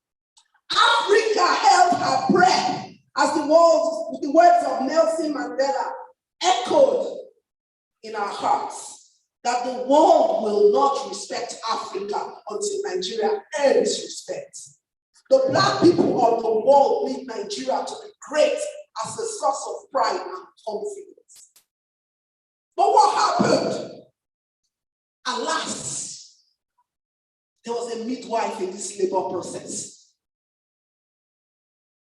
The process was supposed to be midwifed by an independent body, as their name is called, the Independent National Electoral Commission. However, this very same midwife scuttled the delivery of true democracy and created what we call in obstetrics and gynecology an obstruction in the labor process. The labor process had come to a halt due to no fault of the mother, in this case, Nigeria. Nor was the child not ready to be bettered. But somebody had put in an obstruction somewhere. Going by the results of many Nigerians like me and my sister here and everybody on this table, and many of the Nigerians who are watching everywhere in the world today, and those of us who were in the field, electoral materials were coming at 2 p.m. Ahmed said it. Dele Farotimi. I was there in my polling booth. It came at about 1:30. Every step of the way, an obstacle was put to scuttle Nigerians. And then the promises of INEC, they came to naught. The portals for announcing results, transmission of results, all of them came to naught. A constitutional crisis has arisen just from the fact that the midwife in this whole process has decided not to entertain value for Nigerian lives. However, the birth of a new Nigeria is what we'll see in the obedient movement and the things that have been happening. It may be stalled, there may be an obstruction, but it cannot be aborted. No way. This new Nigeria is only being delayed. And today we look to the Nigerian judiciary to continue the midwifery process. They have now taken it away from those who were supposed to be independent, who were fully dependent. What they were dependent on, you can guess. A new Nigeria is going to arise. And today we are saying to the international community that they have a role to play. Some of us may disagree, but they do have a role to play. We cannot be some of the numbers that swell their biggest migrant workforce and they want to make life unbearable for our relatives at home. What will happen is that we will not provide proper services even in these countries. They will help us to magnify what it means for Nigerians to bet true democracy. They cannot be ostriches burying their necks in the sand in this process. The kind of true democracy that played itself out in December in this country.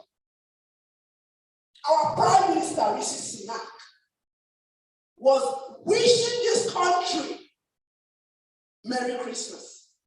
And somebody pointed it out that he was not wearing his silk belt. The Constitution swung into action.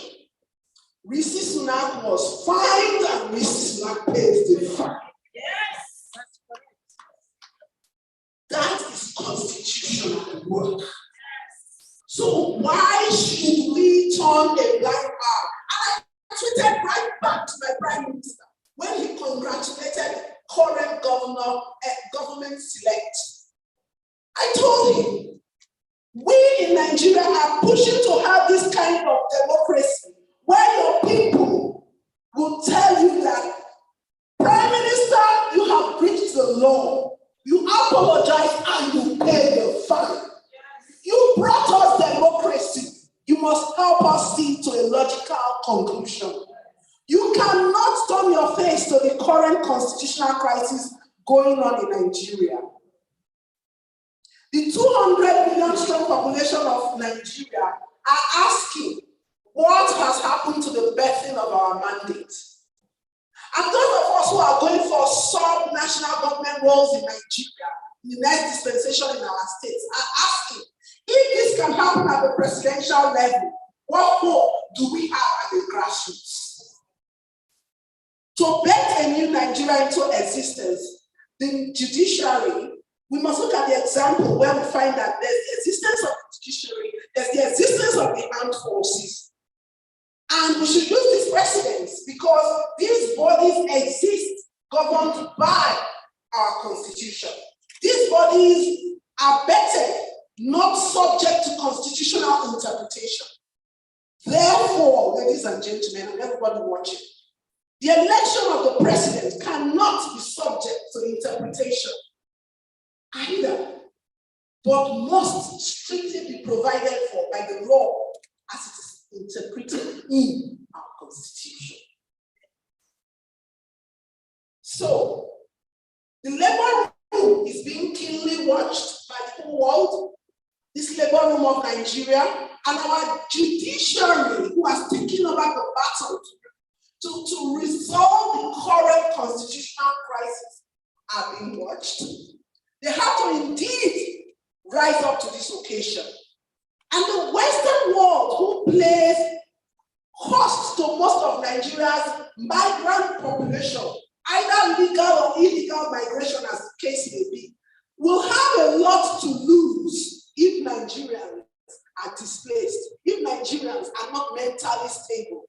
So they must build their searchlight on this constitutional process resolution that's going on by the judiciary.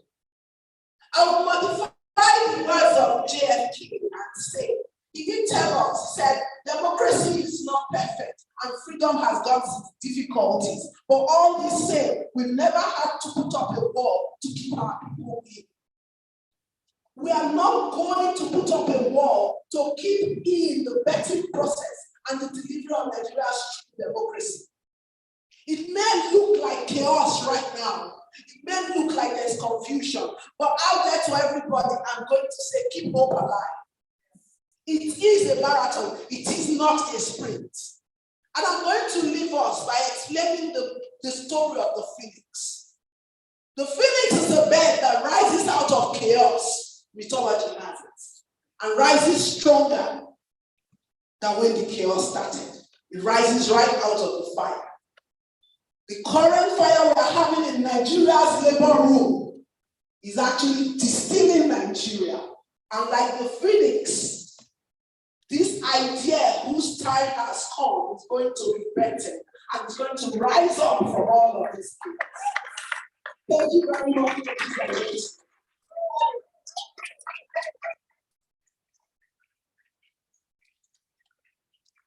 Thank you very much. What a lady. Please, another round of applause for Dr. Loretta, please. Wonderful. Again, I will keep saying this. When I see people like Dr. Loretta, Aisha Yesufu, David, Badebo, I see people following Your Excellency behind. Your Excellency, we are winning this. We are winning, and we have heard you. We will not go there again. We will go home. We have heard you. Thank you very much. Please start scribbling down your questions if you have any for this wonderful, excellent team. Very good. I like that. It's a wonderful team. These are our leaders. I will work, and I've been working fervently, selflessly for them. So, and I'll keep doing it. So start scribbling your questions and don't go. We have light refreshment for you guys. You know, when you come out through the double door to the left, you know, not for the Excellency, they don't eat that kind of one. So, ladies and gentlemen, I have a fiery lady I want to call right now. Your guess is as good as mine. When I first saw this woman on social media, I'm like, wow, who's this? And then she kept coming and coming and coming everywhere I saw her. I said, no, this is fire. This is fiery. And so far, she has not disappointed Nigerians. She has become the face of the new Nigeria that we were waiting for. So it is our pleasure tonight to have her with us. Ladies and gentlemen, please put your hands together for Aisha Yesufu.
We said, no, out of those 4 people, now only 2, and then they were up and down. Now, in the election team, the remaining 2, when they say they talk, the Kukuma can't come out. Ladies and gentlemen, they are citizens, we are not slaves. We are citizens, we are not slaves. And Nigeria belongs to all of us. No Nigerian is more Nigerian than any. No region is more region than any region. And we must have a country where the child of nobody can become somebody without knowing anybody. For those who do not understand, yesterday's victims were once survivors. Today's victims were yesterday's survivors. And tomorrow's victims will be today's survivors. The question we always ask is, who is next? Who is next? And being a victim in Nigeria is not a matter of if, it's a matter of when. It is done by Done Nigeria Limited. Because there are people who think they have escaped. But you know what? Nigeria will wait. And that day when you come, I will show everyone where. You know, my brother was saying that for those who are lucky to escape. So it is in us to ensure that things work in Nigeria. And that was what the 2023 election was all about. I've been asked to talk on the issue of Nigeria on trial, and that the people are the structure. Once upon a time, they told us that votes don't count. Even though people were told that if votes don't count, why do politicians buy votes? They couldn't see it. 2023 election is not the first time that credible people came out. Credible people have been coming out. But the people did not realize the extent of their power. They had self-defeated themselves. In the words of, I think, Henry Ford, he said, if you think you can, you can. If you think you can't, you can't. Either way, you're right. And that's where we are today. There are people who are saying to us they do not believe that we can win at the judiciary. And I said to them, watch us. Once upon a time, they said we wouldn't win at the polling units. They made fun of us, all of us. They will say there are no polling units on social media. When last did you see that statement? When last did anybody tell you that your votes don't count? They haven't. That was something that was done to keep people away from the political process. We allow the worst of us to be the ones who are in the political process. They tell you it's dirty. Oh, and some people will come out and proudly say, oh, I don't do politics. They are all politicians. Every one of us. Deciding to come here today is politics. Whether I wore red, hijab or black, it's politics. Deciding to wear what you want, it's all about politics. We must distinguish between that politics and partisan politics. So it is no longer business as usual. It is now business unusual. And that's what we have today. If people hadn't participated 3 years ago, what happened in 2023? 3 years ago, nobody thought it would happen. Before EXAS, and I'll go back. Before EXAS, we had a generation of Nigerians who really didn't know what military era is all about. I gave birth to my son March 30, 1999. A few months later was, I think, for 2 months, April in the year. About 2 months later was when democracy, the president was sworn in. So my son, he's 24. He doesn't know anything about military. He didn't see what it was, how deadly government can be. And so they all did their own business. My own generation and the generation before mine, we saw military. We saw what it is to be dehumanized. We saw what it is to not matter. We knew what it is to be afraid to speak even inside the room because we thought government was listening. During Abacha, who are you? You want to call Abacha for inside your room, you go shit. They said I did it. Only a few people were out there. And so when we fought and we got this democracy, we thought we had done it all. Because this democracy that we have, as flawed as it is, there are people who give up their lives. People paid the ultimate price for this. And so we're just, okay, at least there's democracy. Okay, at least we can talk, Sha. Okay, even when we said at least we can protest and all of that. Then, October 20, 2020, the Nigerian government, like I will always say, became a terrorist government. It killed its own people. Unarmed youth, whom we have not given an enabling environment for them to try, who had found niches for themselves and they thriving. They came out and they said, please don't kill us. And what happened? They were killed. So that statement where police would say, I will kill you and nothing will happen. The Nigerian government reinforced that. And after doing that, they mocked the citizens. They said, go and change us at the polls. And I said to them, they messed with the wrong generation. We have been enslaved.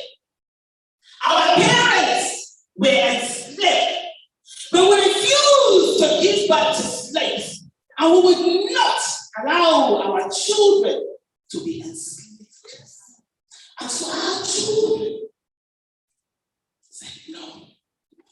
They messed with the wrong generation, the generation that is creative. They are creative. The Nigerian youth are amazing. I'm in awe of the Nigerian youth. EXAS protest, when they came out, they decided enough is enough. And I loved what they did. They learned from the past. They started by saying, no leader, we all are leaders. Because they had seen what vertical leadership can do.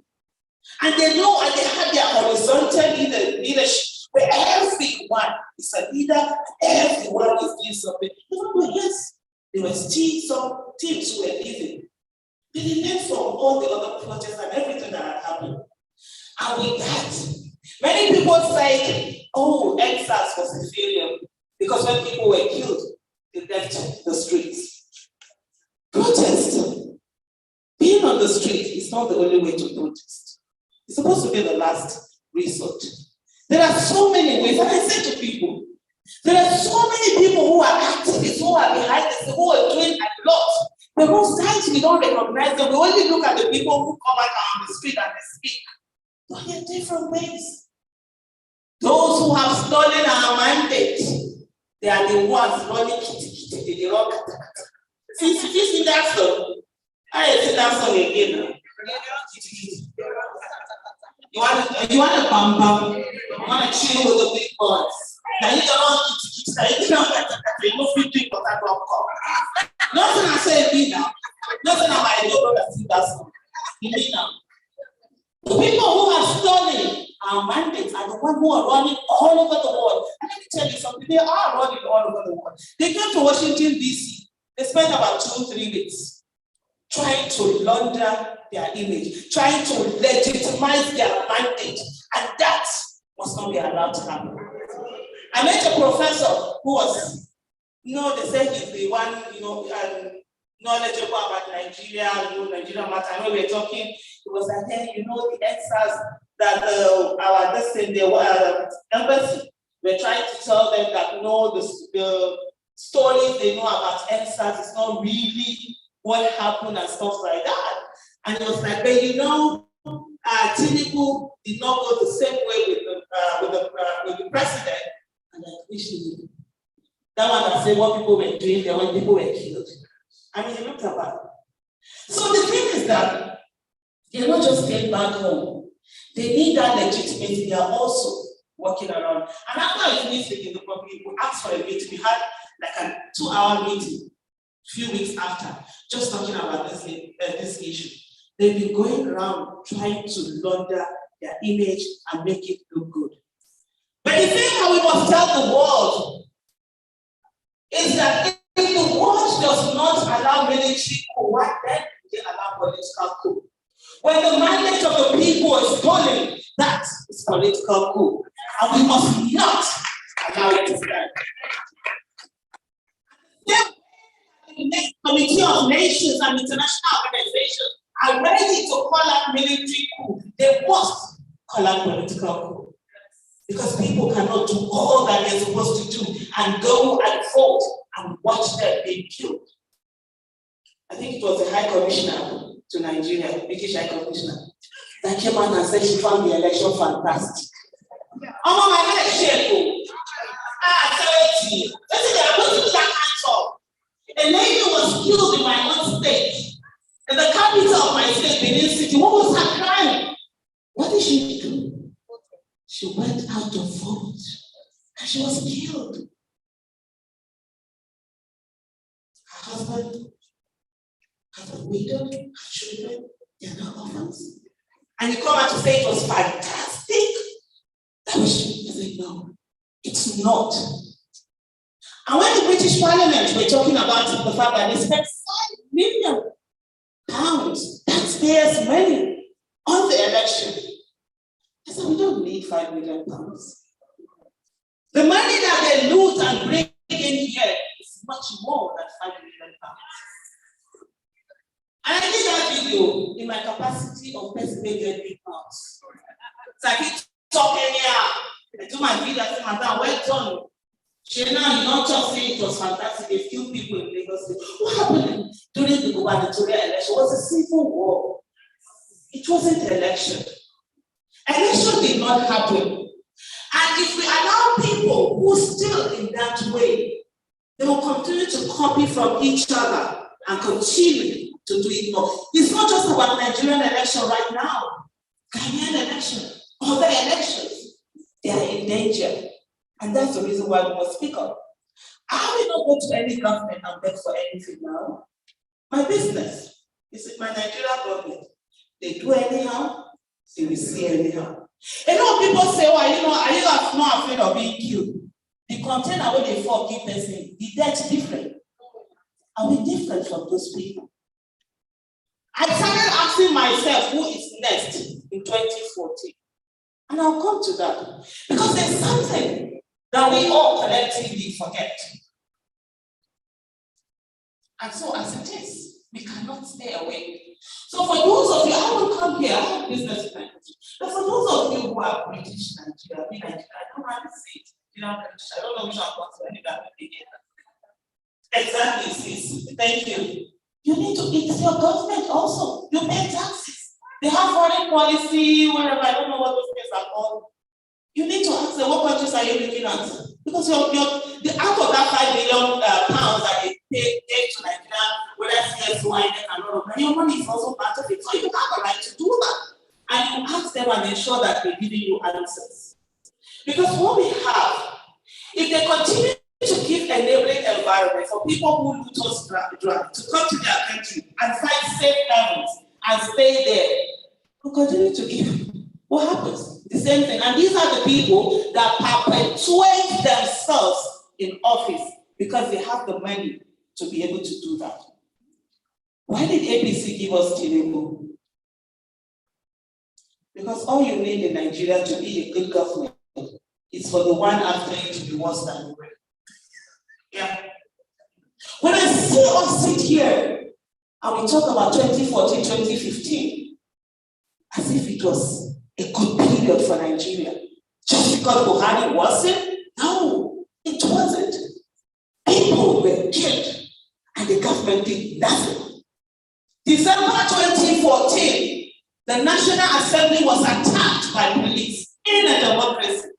I said 2014, not the one that happened, I think the later one was 2018 also. 2014, they went in there, they tear gassed the Speaker of the House of Representatives. Is that a democracy?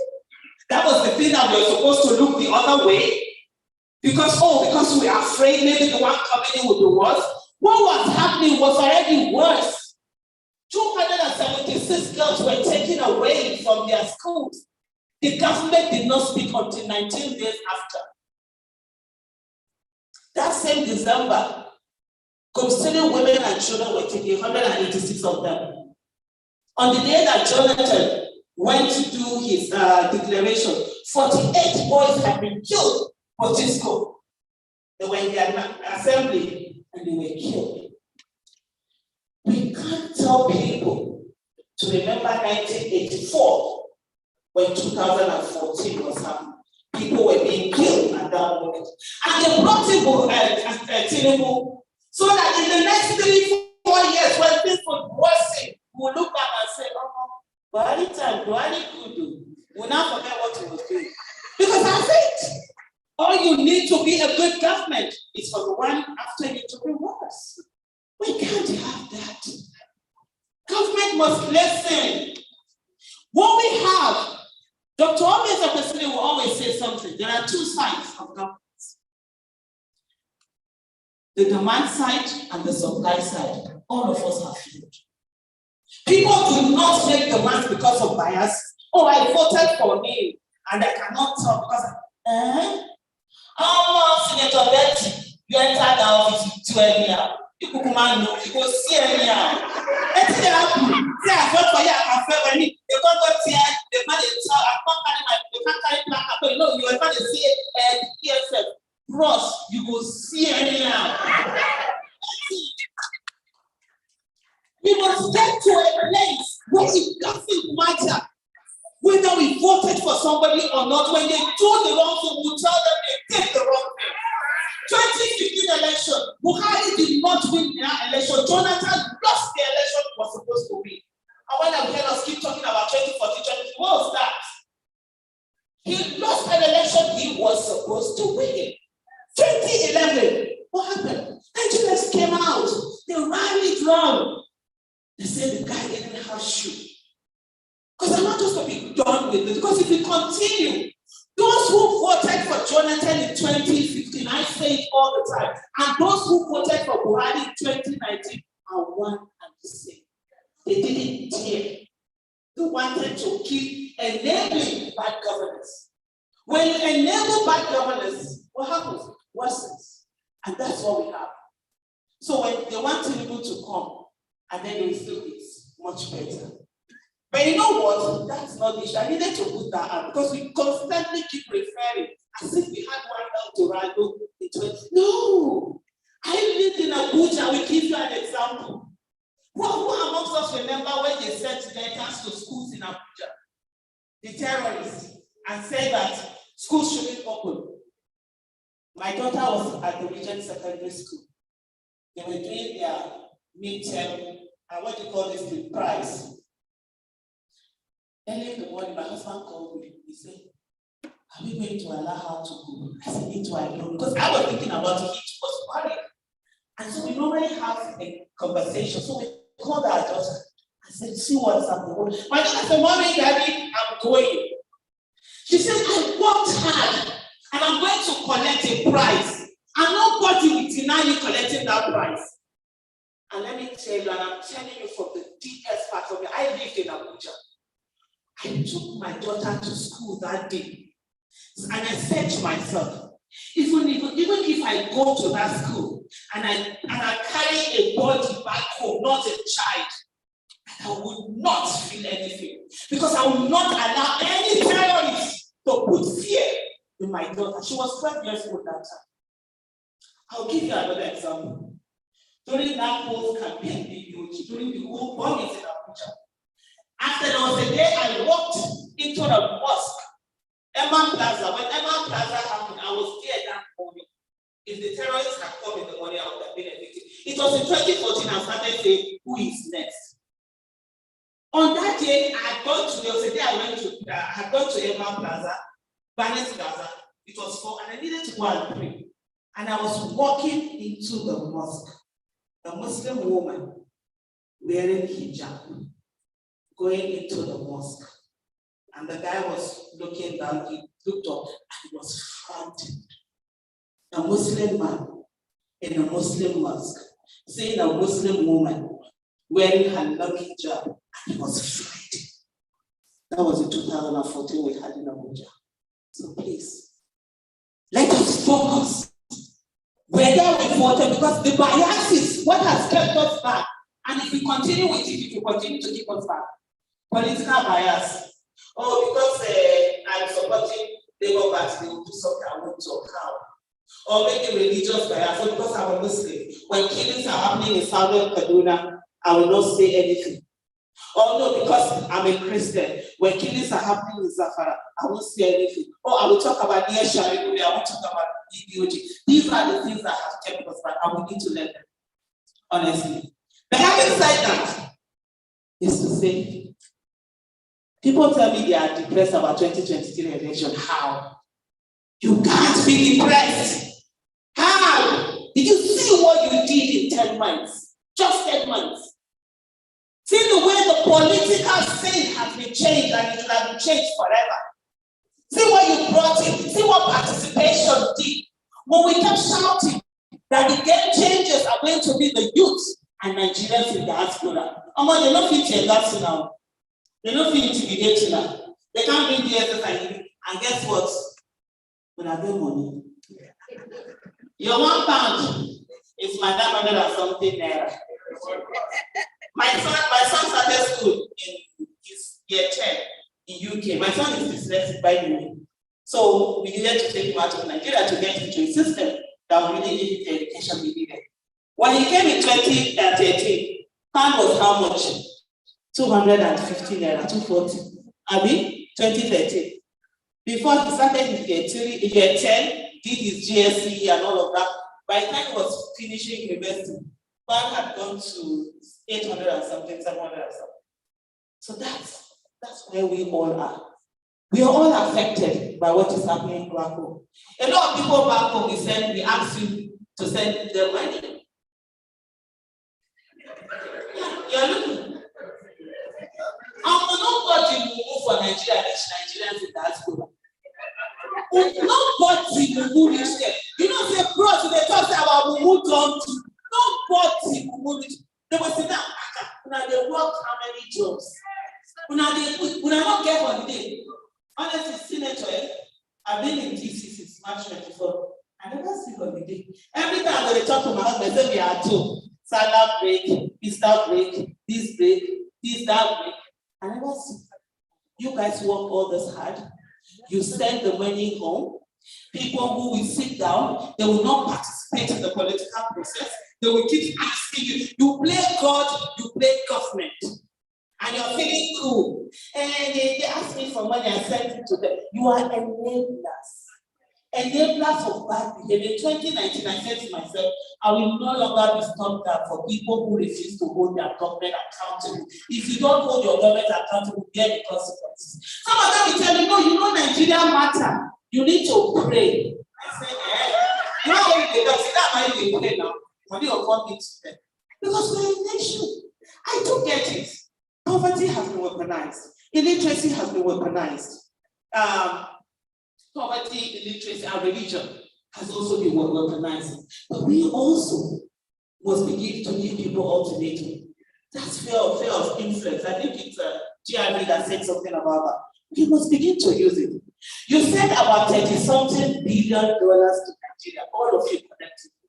I think they said 3 to 4% of the GDP. Guess what? You have zero political power. Who does that?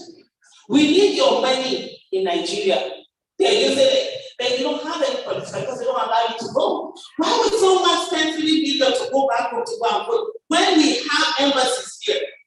If can't they do the vote, can't you all go to your embassy and go and vote there? That's exactly if they even know you more than us, because a lot of us, you don't even know who you may use to postpone that passport. So these are the things. So as we go on now, it's for us to say to ourselves, well done. We did great, we did amazing. Nigerians did all that was needed to be done. Don't sit down and beat up yourself because of people who decided they were going to steal your mandate. In 10 months, you shook the whole establishment. In 10 months, how many senators do you put in there that would ought not to have been there? In 10 months, you put in how many House of Rep members? In 10 months, a candidate went to a party that was relatively unknown, 2 of them changed. Nobody was eating corn again. And you are depressed. You see, when you are living history, it's very slow. Think about Nelson Mandela, 27 years in prison. First day, second day, 1 week, 2 weeks, 1 month, 6 months, 1 year, 5 years, 8 years, 1 decade, 2 decades, 2 decades and 5 years, 27 years. Did you think it was easy for you to now come out here?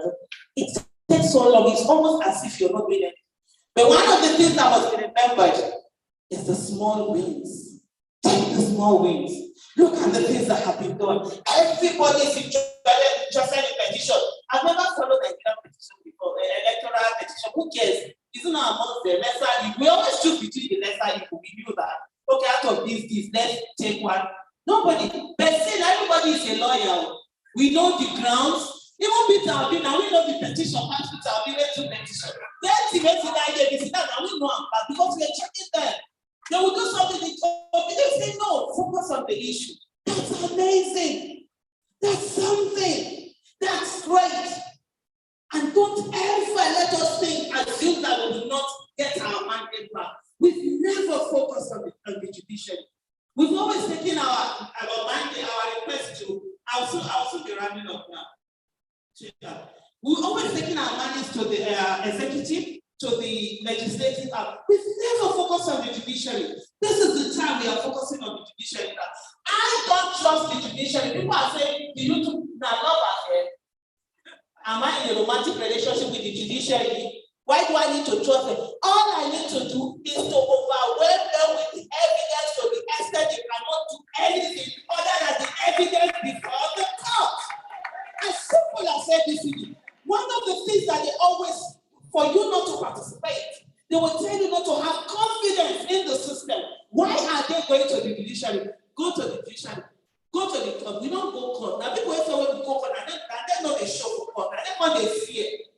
You understand? So when they tell you that and then you don't participate, by not participating, you've already defeated yourself. You've already accepted defeat. When we want to show the loyalty, they've taken us to the lowest of lows. Nigerian life does not matter at this moment. You're walking on the street, container will fall on your head. How many times have they do nothing about it? You come to your house, you're killed, nothing. See, the killing is happening right now. The government don't care. We are the ones that will make them care. Yes, the constitution is not what we want it to be. We will use it as it is now. And as we go on, we get in the people that will fix it. And I will say finally, the legislative arm of government is the bedrock of democracy. We are so fixated about the executive arm. Why don't we, while we are fighting for our mandate, that which by the grace of God, we are so hopeful, audacity of hope. The same way people are telling me, hey, with Nigerians come out, I said, I saw hope. And I'm still there. And I hope every one of us is there. That mandate, we will get it back. They don't own that country. All of us that own Nigeria, we died here. If not that one, we died here now. We know the go anywhere. No retreat, no surrender. Giving up is not an option. While we are doing that, what are we doing about the legislative arm? How many people by 2027 You know, there are always by-elections. What are we going to do? When there's by-election in Sokoto, can we be that blocking vote? That voting block, that we go there and say, who is the most competent person that is running? Or can we even now begin to curate people that we think should run? Even Nigerians in diaspora, why are you not sending people to National Assembly? Why are you not sending people to state houses assembly? You see this thing there? All of us, we got to play. So we got to, and they always got something. As everybody get there for psychiatric hospital, now people will occupy their own identity.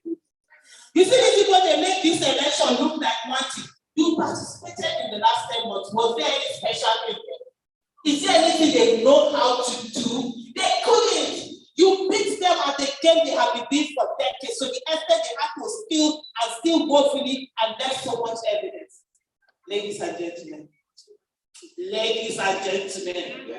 Ladies and gentlemen. Our mandate, we must get them back. The people's mandate must be given to the people that the people chose, for the candidates that the people chose. Thank you so much.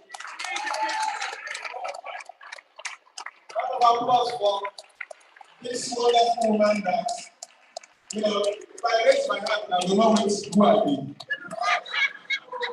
Aisha, give me a hand like this.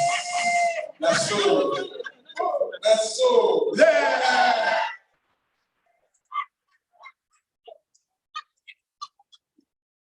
I tell you, Nigeria has not been the same, and will never be the same thing.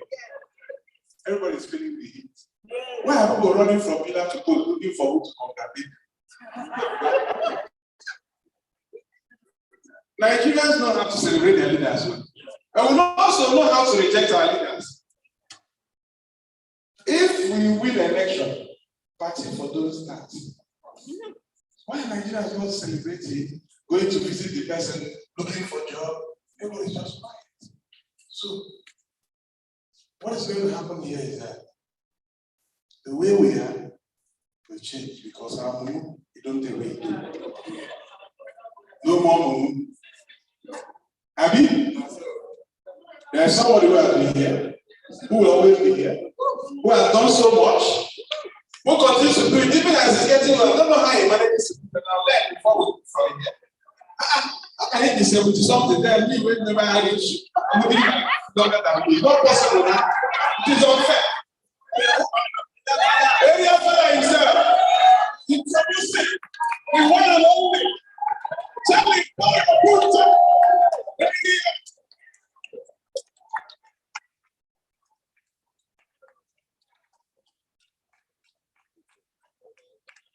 He's looking 34. You tell us the signature.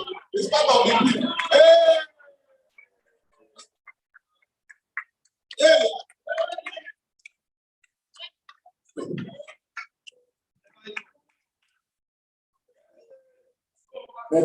No.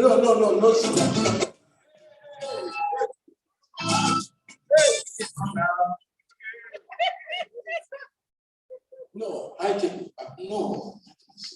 And then I said, sit down. I said, sit down. I go to my day. See, all the people in there, we sit down. I like. All the people in there, we sit down there. I like. Okay. Why? I've been Tinubu senior brother. See, I want you to do some one small song. Like I say, make me stand. Okay. Today, just listen first. I saw people be take for our mumu don't do today. Our mumu don't do today. Oh, today. Our mumu don't do today.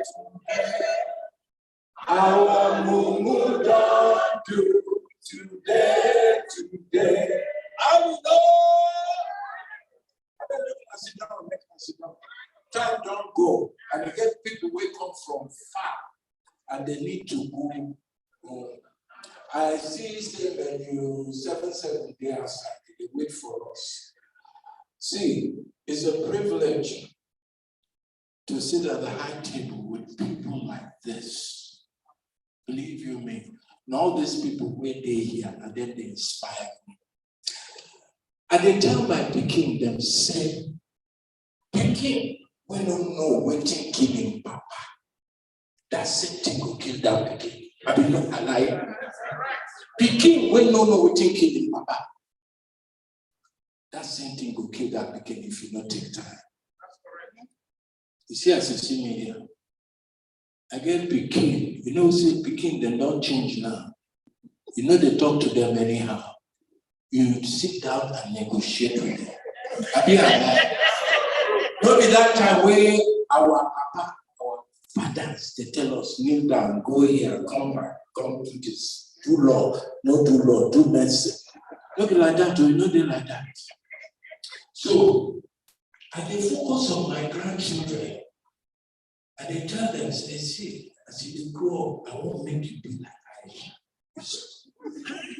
I want, and they tell my son, my grandson, because as you see me so, I get 10 children. What do you mean? I get 10 children. I get 16 grandchildren.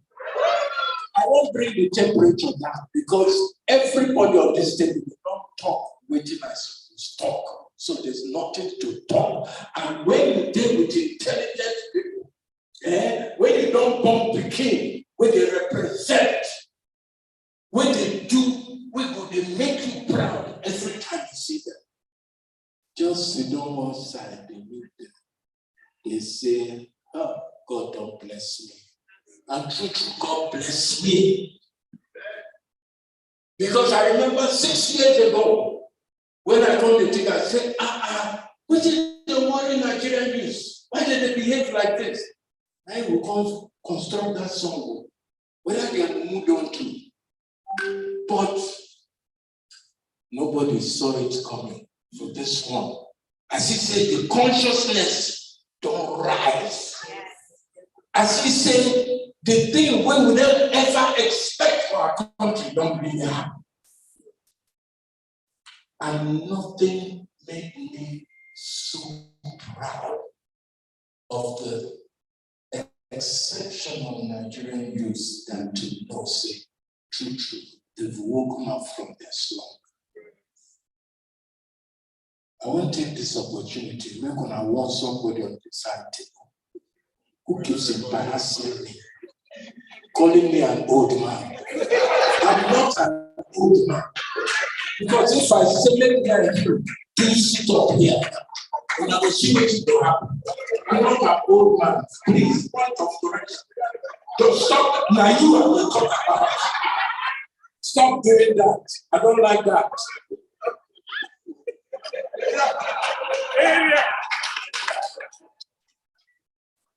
So I draw inspiration from all these people here. Because I have to say, the thing why they talk about 40, 45 years ago, before they even got some people who did this thing. I don't see the thing they manifest. We not been things say somebody like Peter Obi go come against scatter ground like that. I not been things say for my lifetime. Say Nigerian youth go come, they are awake like their eyes, if you know the obedient people, whether anything happen or you know happen, you see Nigerian politics, they can never ever be the same. Today I can stand up and beat my chest and I say, I contributed something to all of that. Because maybe today we start this journey to come finally see. Because I've always maintained that the salvation of This contraption called Nigeria lies in the hands of exceptional people, and who are those people? The youth. You know, parts like that. Aisha, I don't know whether Aisha something will make sure. Well, now you know. Say, the kind of people like they see for London are not they see them for Nigeria. Make I have them as small. Because I remember 10 years ago, I used to travel to go to a lot of European countries to go talk to Nigeria. Sometimes the kind of way they take my tell me, I look there, I say, look at these people who just from we country come on now. Why did they behave like this? We be animals. We know the evil thing. They don't know what thing may happen to us. Look, the same thing make them jump back come out. But as you say, things don't change. And it's changing for the better. Because that mindset will not get.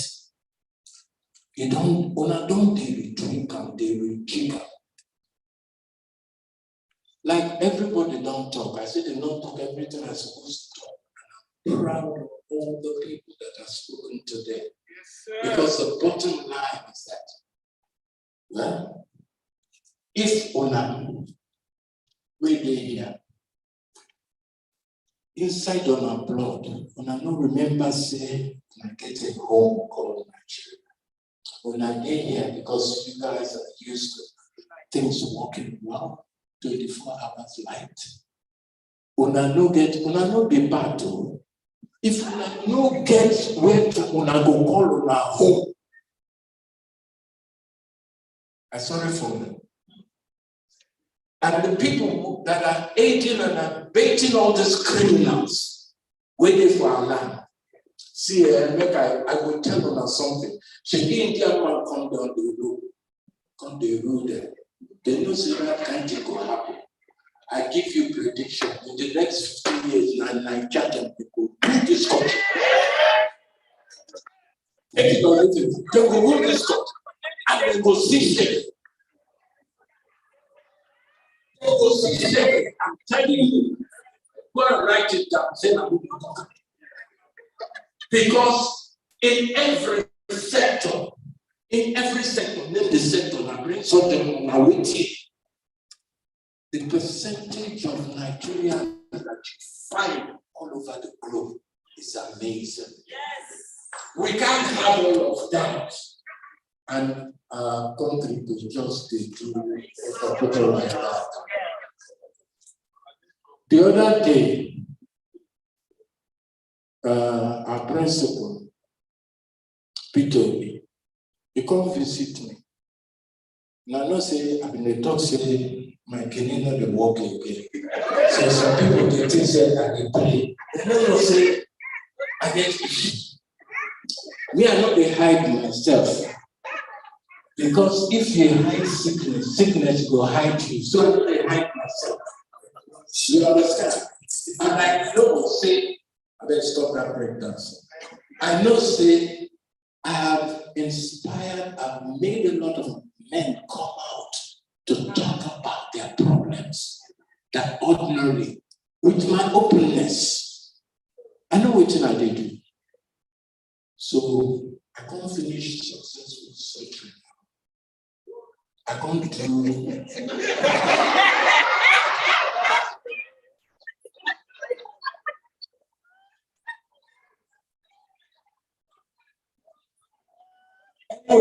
Anyway, when I know say I did Thanksgiving, but the doctor, I still dey go and I never finish the plan because I need to confirm is the instrument all right or not.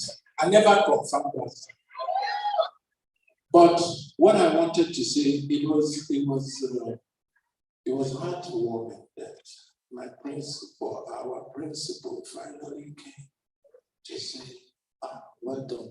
He said, but you don't look like somebody who is sick. I said, yes, because I work at it. I only have one question, because I don't boast before. I say, if can happen, happens in Nigeria, and I know we'll find Nigeria, I go Ghana, go relocate. If APC or PTP win, me, I could just back up. I don't try now. I don't try. 50 years, I don't try. Make another person try. But I'm here today. I'm standing before you to tell you all that their plan, you know, could work. That's what I just want to say to you. You see that tonight?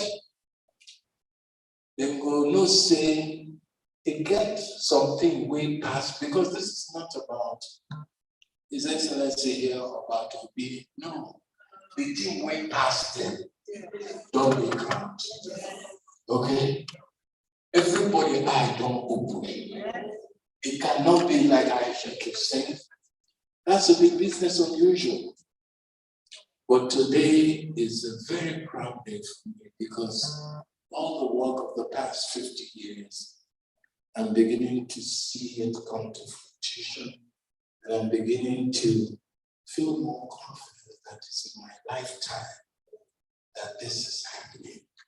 So ladies and gentlemen, put your hands together for yourself. There's no giving up of hope. I don't follow script today. I get to one point where I want it, but I know they read anything again. Maybe I don't play any video again. Maybe we just go chop, because we I greet everybody.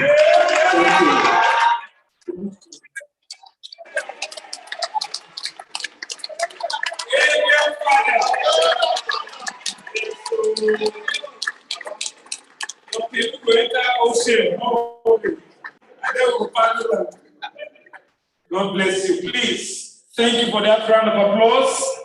Can we have one more round of applause for this wonderful team? The team that we are looking forward to, that will change Nigeria. Thank you so much. Hold on. We are time strapped now. We will take a maximum of 10 questions. 2. Okay. We will want only 2 questions. 2 questions. And I will take a male and a female. One from that side and one from this side. Okay. Question, please. Please, the other microphone. Can we give the other microphone to? That way, please. They will use this one. Are they? Who is that? Who is that? In the meantime, can I have that lady ready, please? That lady waving your hand. I think you put up your hand first. You have to speak to Excellency. Excellency said 2 questions.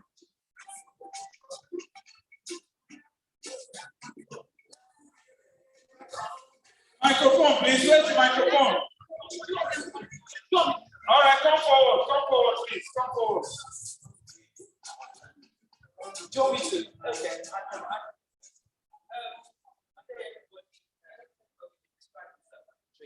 I describe following the example as a laborer, just that my paymaster is the NHS. I'm an acute medic, and on a daily basis, we're obliged, before we even start work, to take an APC, and sometimes all the way to E. That's the nature of my specialty. And one of the main reasons I come here, and I asked this person of Loretta, I can see plan A. I can see a bit of plan B. If there is a plan C in this whole effort, and I see it as a war, to take back the soul of Nigeria, forgive me for saying, you might be hiding it very carefully, and I have been looking, scrutinizing. I cannot see a plan C, talk less of a D for it. Now, those who know the history of the Second World War know that there was something called legacy source. Where is legacy source? Who is coordinating? And how do we sign up? Because there was the formal army during the Second World War, but everybody knows the role that legacy source played. I've been looking for the coordinator. It's the main reason I've actually had to swap out of work to come here. Where is legacy source? I want to sign. I'm going to keep it that. Thank you very much. Thank you very much. I'm going to step out from primary television. I'm just quite interested in that question, and I'd love to hear your answers, especially as we talk about this democracy matter. And this kind of other agenda sounds like a kind of non-democratic thing, which I'm sure we are about. Now, the question I have for anyone on the panel is Nigeria's democracy on trial? Or is it the Nigerian politicians or the Nigerian judiciary that is on trial? And finally, what about what's happening with the Labour Party? Because there's so much confusion going on there. That's part of our democracy, and we need the united party if you're going to have victory. Thank you.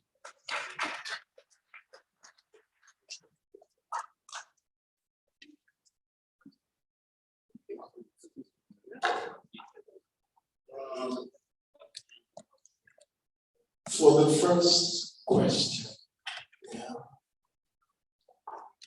not everything they will done for public. We can talk, not everything that they come for public. That answers your question. For the second one, I will give this might begin with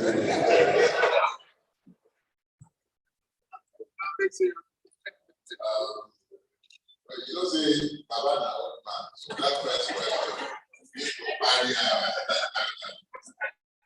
but what I can tell you is this.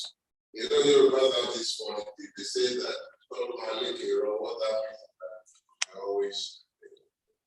I have found over the course of time that every time you manage to maneuver an implacable force, no matter how powerful that force might be, if you manage to maneuver it to a point where it is having to be defensible, it becomes very easy to defeat such a force. The Nigerian state and the criminals who run it, who have led us into our current cul-de-sac, overplayed their hands on the 25th of February. But they were forced into overplaying their hands by the extent of participation that the people found for the system. Now, because they have overplayed their hands, it left way too many evidence in the public space that it is next to impossible for the judiciary to credibly ignore these criminalities. So, as far as I'm concerned, the process of go to court, quote unquote, for us, at least for me, it is a process of derobing the criminality of the state before the people. They've said go to court. Yes, we're in court. Whilst we're in court, the Nigerian people and the entire world will be able to see very clearly that both the state and those who are operating the system, particularly the NBC and those it has asked to supervise an election, have merely engaged in reckless electoral violence and stealing, praising daylight robbery, election results that have no bearing with reality, and obviously in breach of all the extant laws. So when you take this through the court system, it helps the people to see and connect them to the obvious criminality of the process that has thrown up a person that is essentially a career criminal as the president of the country. Now, when you finish that phase, it is now up to the judiciary to tell the world and Nigerians if it is indeed the last hope of the common man, or if it is in actual fact and reality, as someone like me has said repeatedly, essentially a brutal, incapable of giving justice. So it is not we who have any problems here. It is the Nigerian state, the judiciary itself, that has to tell the world if it is really in truth the last hope of the common man, or indeed the slaughter slab of justice. So when we are done with that process, each and every person would have lost the innocence and capacity to claim that they are not complicit, because the line of demarcation between good and evil, which are already clear, that line is already clear, it's not ambiguous, but for those who have been lying to themselves that they cannot see what they obviously see, those lines are going to become impossible to ignore by the time we are done. So if you still find the capacity to support the emergence of a criminal as the president of Nigeria, whether that is you as a Nigerian, be you in the diaspora or within Nigeria, or whether that is you as a foreign entity, either a government or a company, then your capacity to subjectify the truths that be placed in the open space will define you as a hypocrite. And it will define your society or your government as being either complicit in the crimes you committed against the Nigerian people or not. So for us, that defines the next phase. And I think that should be clear to everybody. We are entering the point where we decide whether we are part and parcel of the problems or whether we are part and parcel of the solution. Now, when you speak to the Labour Party situation, let us be clear. A lot of us are in the obedience movement who are not members of the Labour Party. And there are several persons who will tell you they are members of the Labour Party and they are even striving every day, fighting to gain control of that party, and whose actions are at variance with the stated objectives of the party, the stated goal of the obedient movement. So I'll just say to you, a lot of people are going to come out and tell you that they are Labour Party officials. Ignore that. We are focused on what we are doing, and what we are doing, what they are doing is to try and throw distractions our way. And let us be talking about some man who is talking about withdrawing cases in court. They want us to focus on such inanities. And I assure you that you should start them on oxygen. Those who are handling the matter, they are in court, they are dealing with it. All the masquerades behind them, the person funding the factionalization of the party, they are not unknown. But nobody should also pretend not to know exactly why these things are being done. Some people are, if people would arrange fake bishops, why should they arrange executives?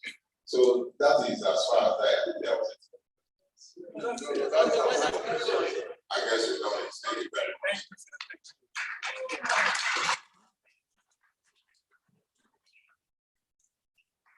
Distinguished ladies and gentlemen, everybody has gone well. But usually you have chairman of competition, in addition to special guest of honor, which I'm highly honored to be to.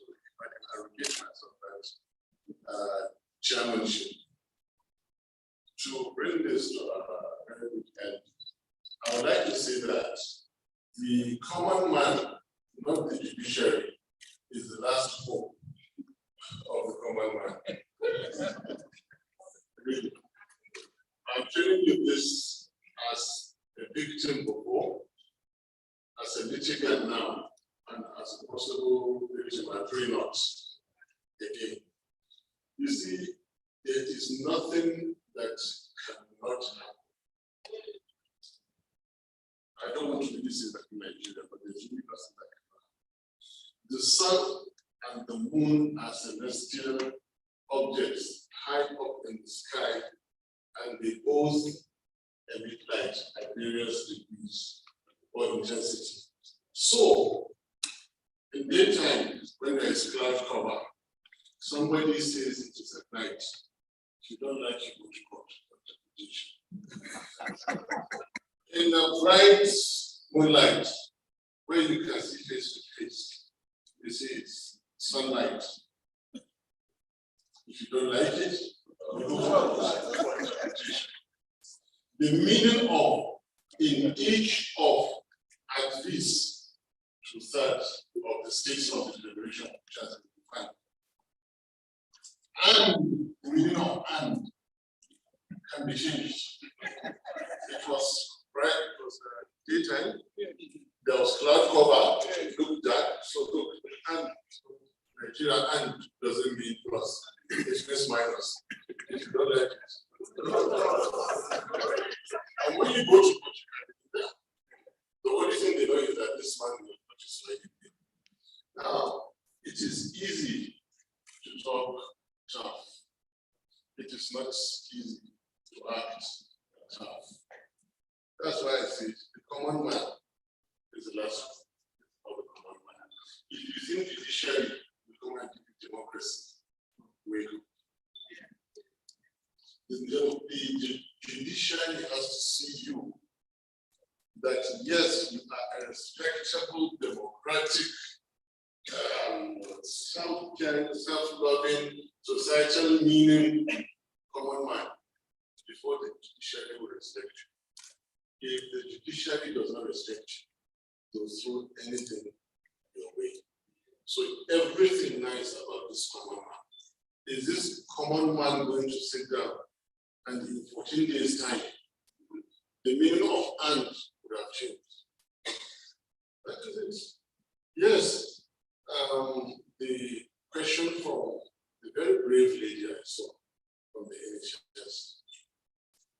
One bullet in the Hebrew square is not the same as one bullet at making cakes. One pint of blood that was spilled at the Hebrew square is going to be different from that one at making. But listen,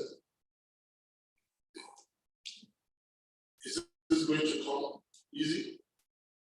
We'll sit down holding conferences, writing articles on social media. You know, there's social media and there's social media. Continue writing, sensitizing the international community. You are your own international community. You are your own judiciary. You, the common people, we, the common people. Right now, as the clock is ticking away, the meaning of the common man is fading away as every hour clocks away. Because if INEC had any recognition of the common man, they would not have proceeded to give that certificate of violating the Constitution. The crux of the matter is what does the common man mean in the Nigerian system? That is where the problem is. And if the common man means something to the judiciary, they will not wait to violate the Constitution on 29th of May. Because the common man means nothing to the system. Where is the common man? Some of them are diaspora, some of them are busy at work, some of them are paying their mortgages, some of them do not even know what democracy is, some of them are eking out a living, as a very, very small percentage is feeding fat, feeding large, living large on the calamity of the rest. Badebo, before, said that the number of those who want Nigeria to work far outweigh those. He is correct, but not entirely. Because the small things that minute number does now outweighs.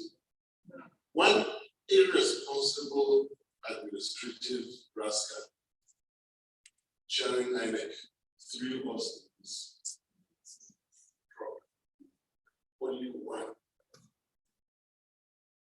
out of 216 million.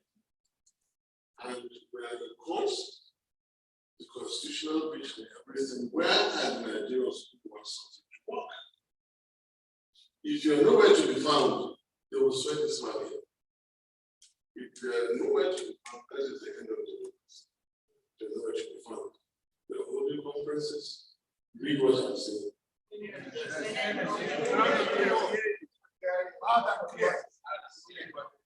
The operation, can I just talking about? is in the heart of every Nigerian. How strong do you want to be? How much do you want to stand for a democracy? I've been using examples. They've been trying to put me in trouble. As I speak now, they are getting ready to change the way I say.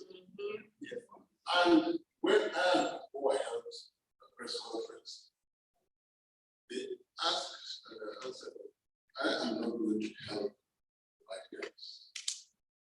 By telling Nigerians, no, let it go. I will not. At the same time, I will never ask any Nigerian to do anything that is legal or constitutional. Is it legal, is it constitutional for you to come out and peacefully protest? Yes. Is that the thing that will add value to the common man in Nigeria? Yes. Is that what is going to bring in the new Nigeria? Yes. Is that what I'm asking you to do? Yes. Any minister is free to go and write DSS now. The videos are available. Yes, and ask Nigerians to come out peacefully and disallow any unconstitutional government from coming to Nigeria. Yes. I gave examples. Here in Europe that you live, you find people who strap themselves to the highway because they don't agree with the toxic waste that is passing through their territory. What is that? Value to the common man. The rulers, the governments, know that the common man in the UK has substance in him. The misrulers of Nigeria have to know that the common man in Nigeria has substance. It is from them that we begin to write. That is when they will not breach the constitution in doing all these things. I gave examples of India where farmers sat for 1 year because of conflicts. I gave an example again, as we see today in the news, in Israel. They are in their 8th week of protest. Nigerians have come here, we have talked tough. I listened to everybody talking tough. Are you going to walk the talk? And if that's the case, why do you keep saying and complaining and crying what you're crying? Fellow Nigerians, the common man, not the judiciary, is the last hope of the common man. I so conclude. Thank you so much.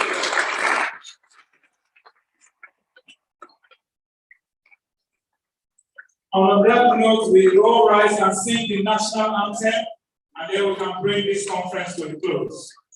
The anthem of that great country that we believe in, and we bring it out the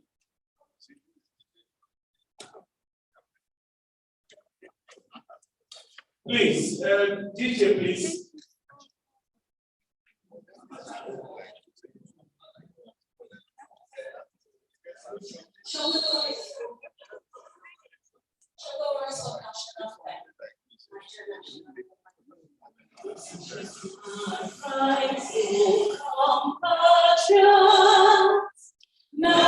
Nigeria's called